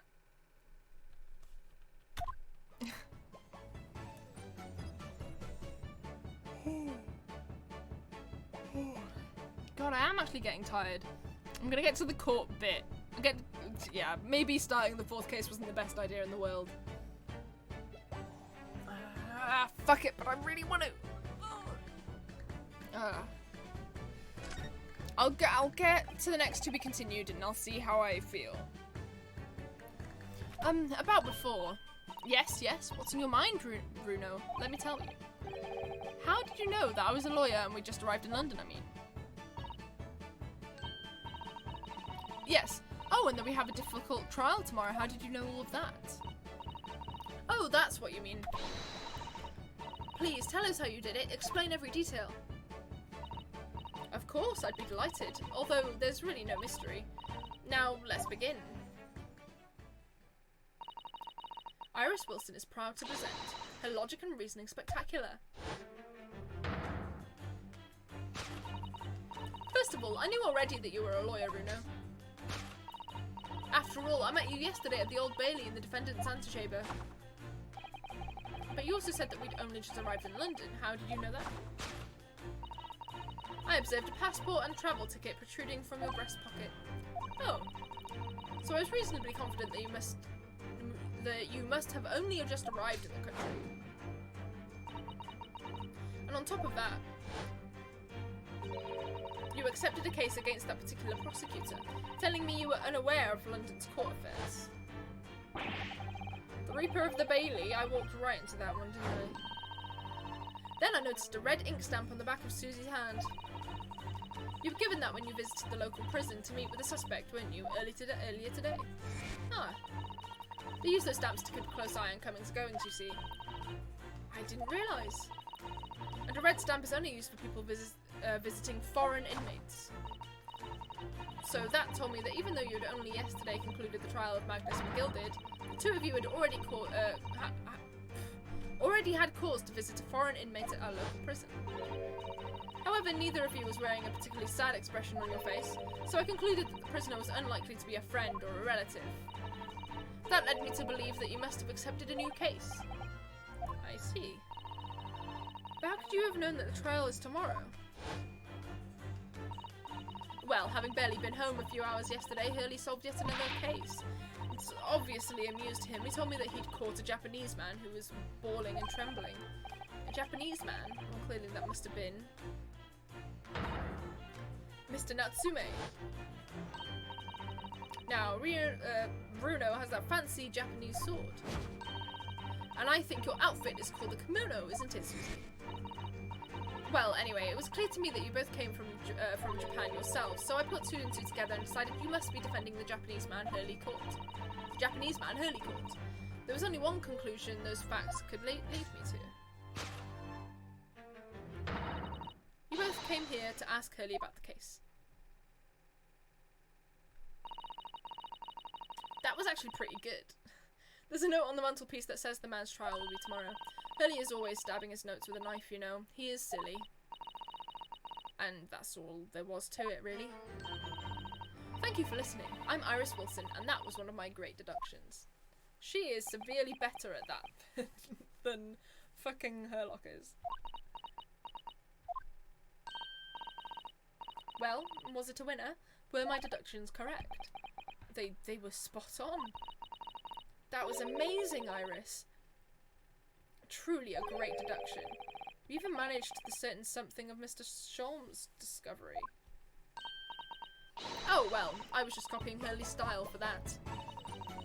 This is really very good news. You could tell us about the case involving the Japanese man. You will, won't you, Iris, please?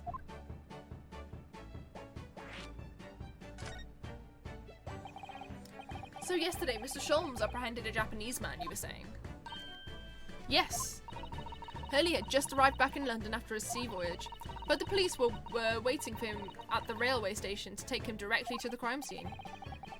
Ah, the great detective is a popular man, it seems. Apparently a woman was stabbed on a quiet street somewhere in town. There were witnesses who had seen a short, shifty-looking, stooped man running away from the scene. Short, shifty-looking, stooped man.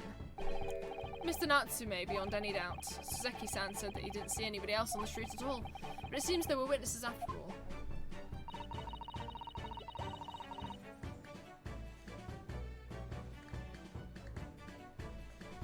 Hurley used his great deductive powers to determine the man's address. It was a lodging room very nearby. He went direct there with the police, and what did they find? A short, shifty-looking, stooped man, shivering in fear. Mr. Sholmes' great deductions certainly hit the mark that time. Of course it did. He's a great detective. Still, that means the incident occurred only 2 days ago. Surely tomorrow is too soon for the trial, isn't it? Definitely. We have no time to investigate properly. Hurley says that London is rife with crime. Oh. Scotland Yard is doing its best, but they can't stay on top of it, apparently. Oh dear. I hadn't realised the situation was so dire. That's why they can't afford to spend too much time investigating cases and trying the criminals in court. Staff and money are both short. Crimes are usually pinned on the first suspicious person. That's terrible. I suppose it's the harsh reality of the workings of the world's greatest justice system. I suppose it is, but in that case, I don't hold out too much hope for Suzuki-san.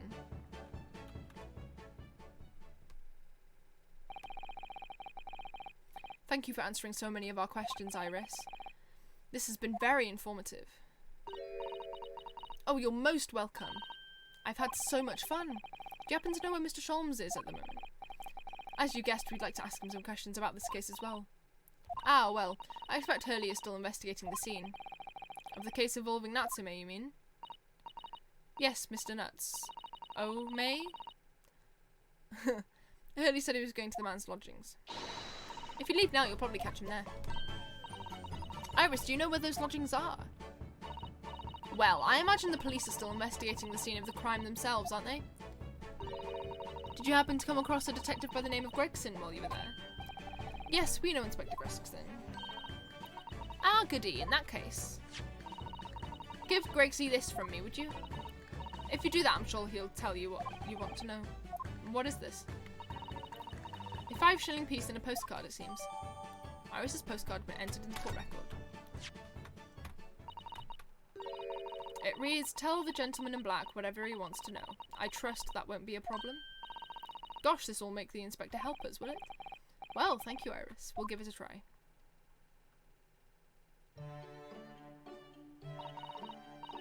Good luck then. I'm going to return to my writing manuscript, The Speckled Band. And I'll be making more special blends of tea, so come back again soon. We'd be delighted. Thank you so much, Iris.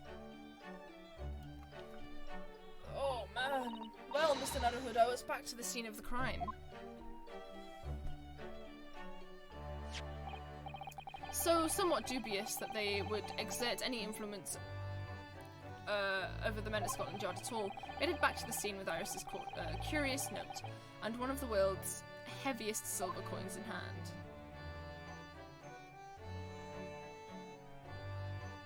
Ah! Perfect.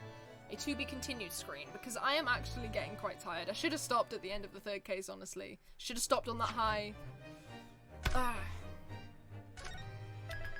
Okay. I should have stopped on the high of the third case, honestly, because the third case was so incredible. And this one is just getting started, but I wanted to know more about what happened in the end of the third case. We're not getting to know that, so I'm just kind of getting tired because we're not getting to know what I want to get to know. But I want to be able to enjoy this, so I'm going to stop now, and I'm going to continue it tomorrow, probably. Yeah. So we'll do that. Okay. So let's just, cool. Yes. Hello. So that's what we're gonna do. I should have stopped at the end of the third case, because the third case was incredible. It was honestly truly incredible. I'm sure this one will be too, but I don't want to be up at 5 AM, to be perfectly honest. I woke up at 4 in the afternoon today, so I can't really be doing that. I've got my COVID jab in a couple days, my last one. Yeah, so I'm just gonna... Yeah, so yeah. We're gonna go now, I think.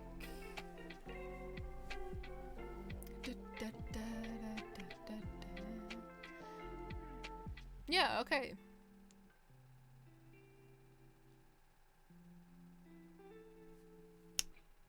Yeah, I'm gonna go now. I just wanted to end on this screen because I worked so long on this fucking screen this morning. And yesterday. Was it yesterday? Or this morning? Well, technically it was both. Whoops. Yes. Yeah. So we're going to end that there. And yeah, I'm just gonna chill. I'll probably do it tomorrow. I don't know what time it is, or what day it is, sorry. Yes! Tomorrow will be fine, probably earlier in the day. So, yes. I will see you guys then, I suppose. No one's watching. I don't know who I'm talking to. It's fine. Bye.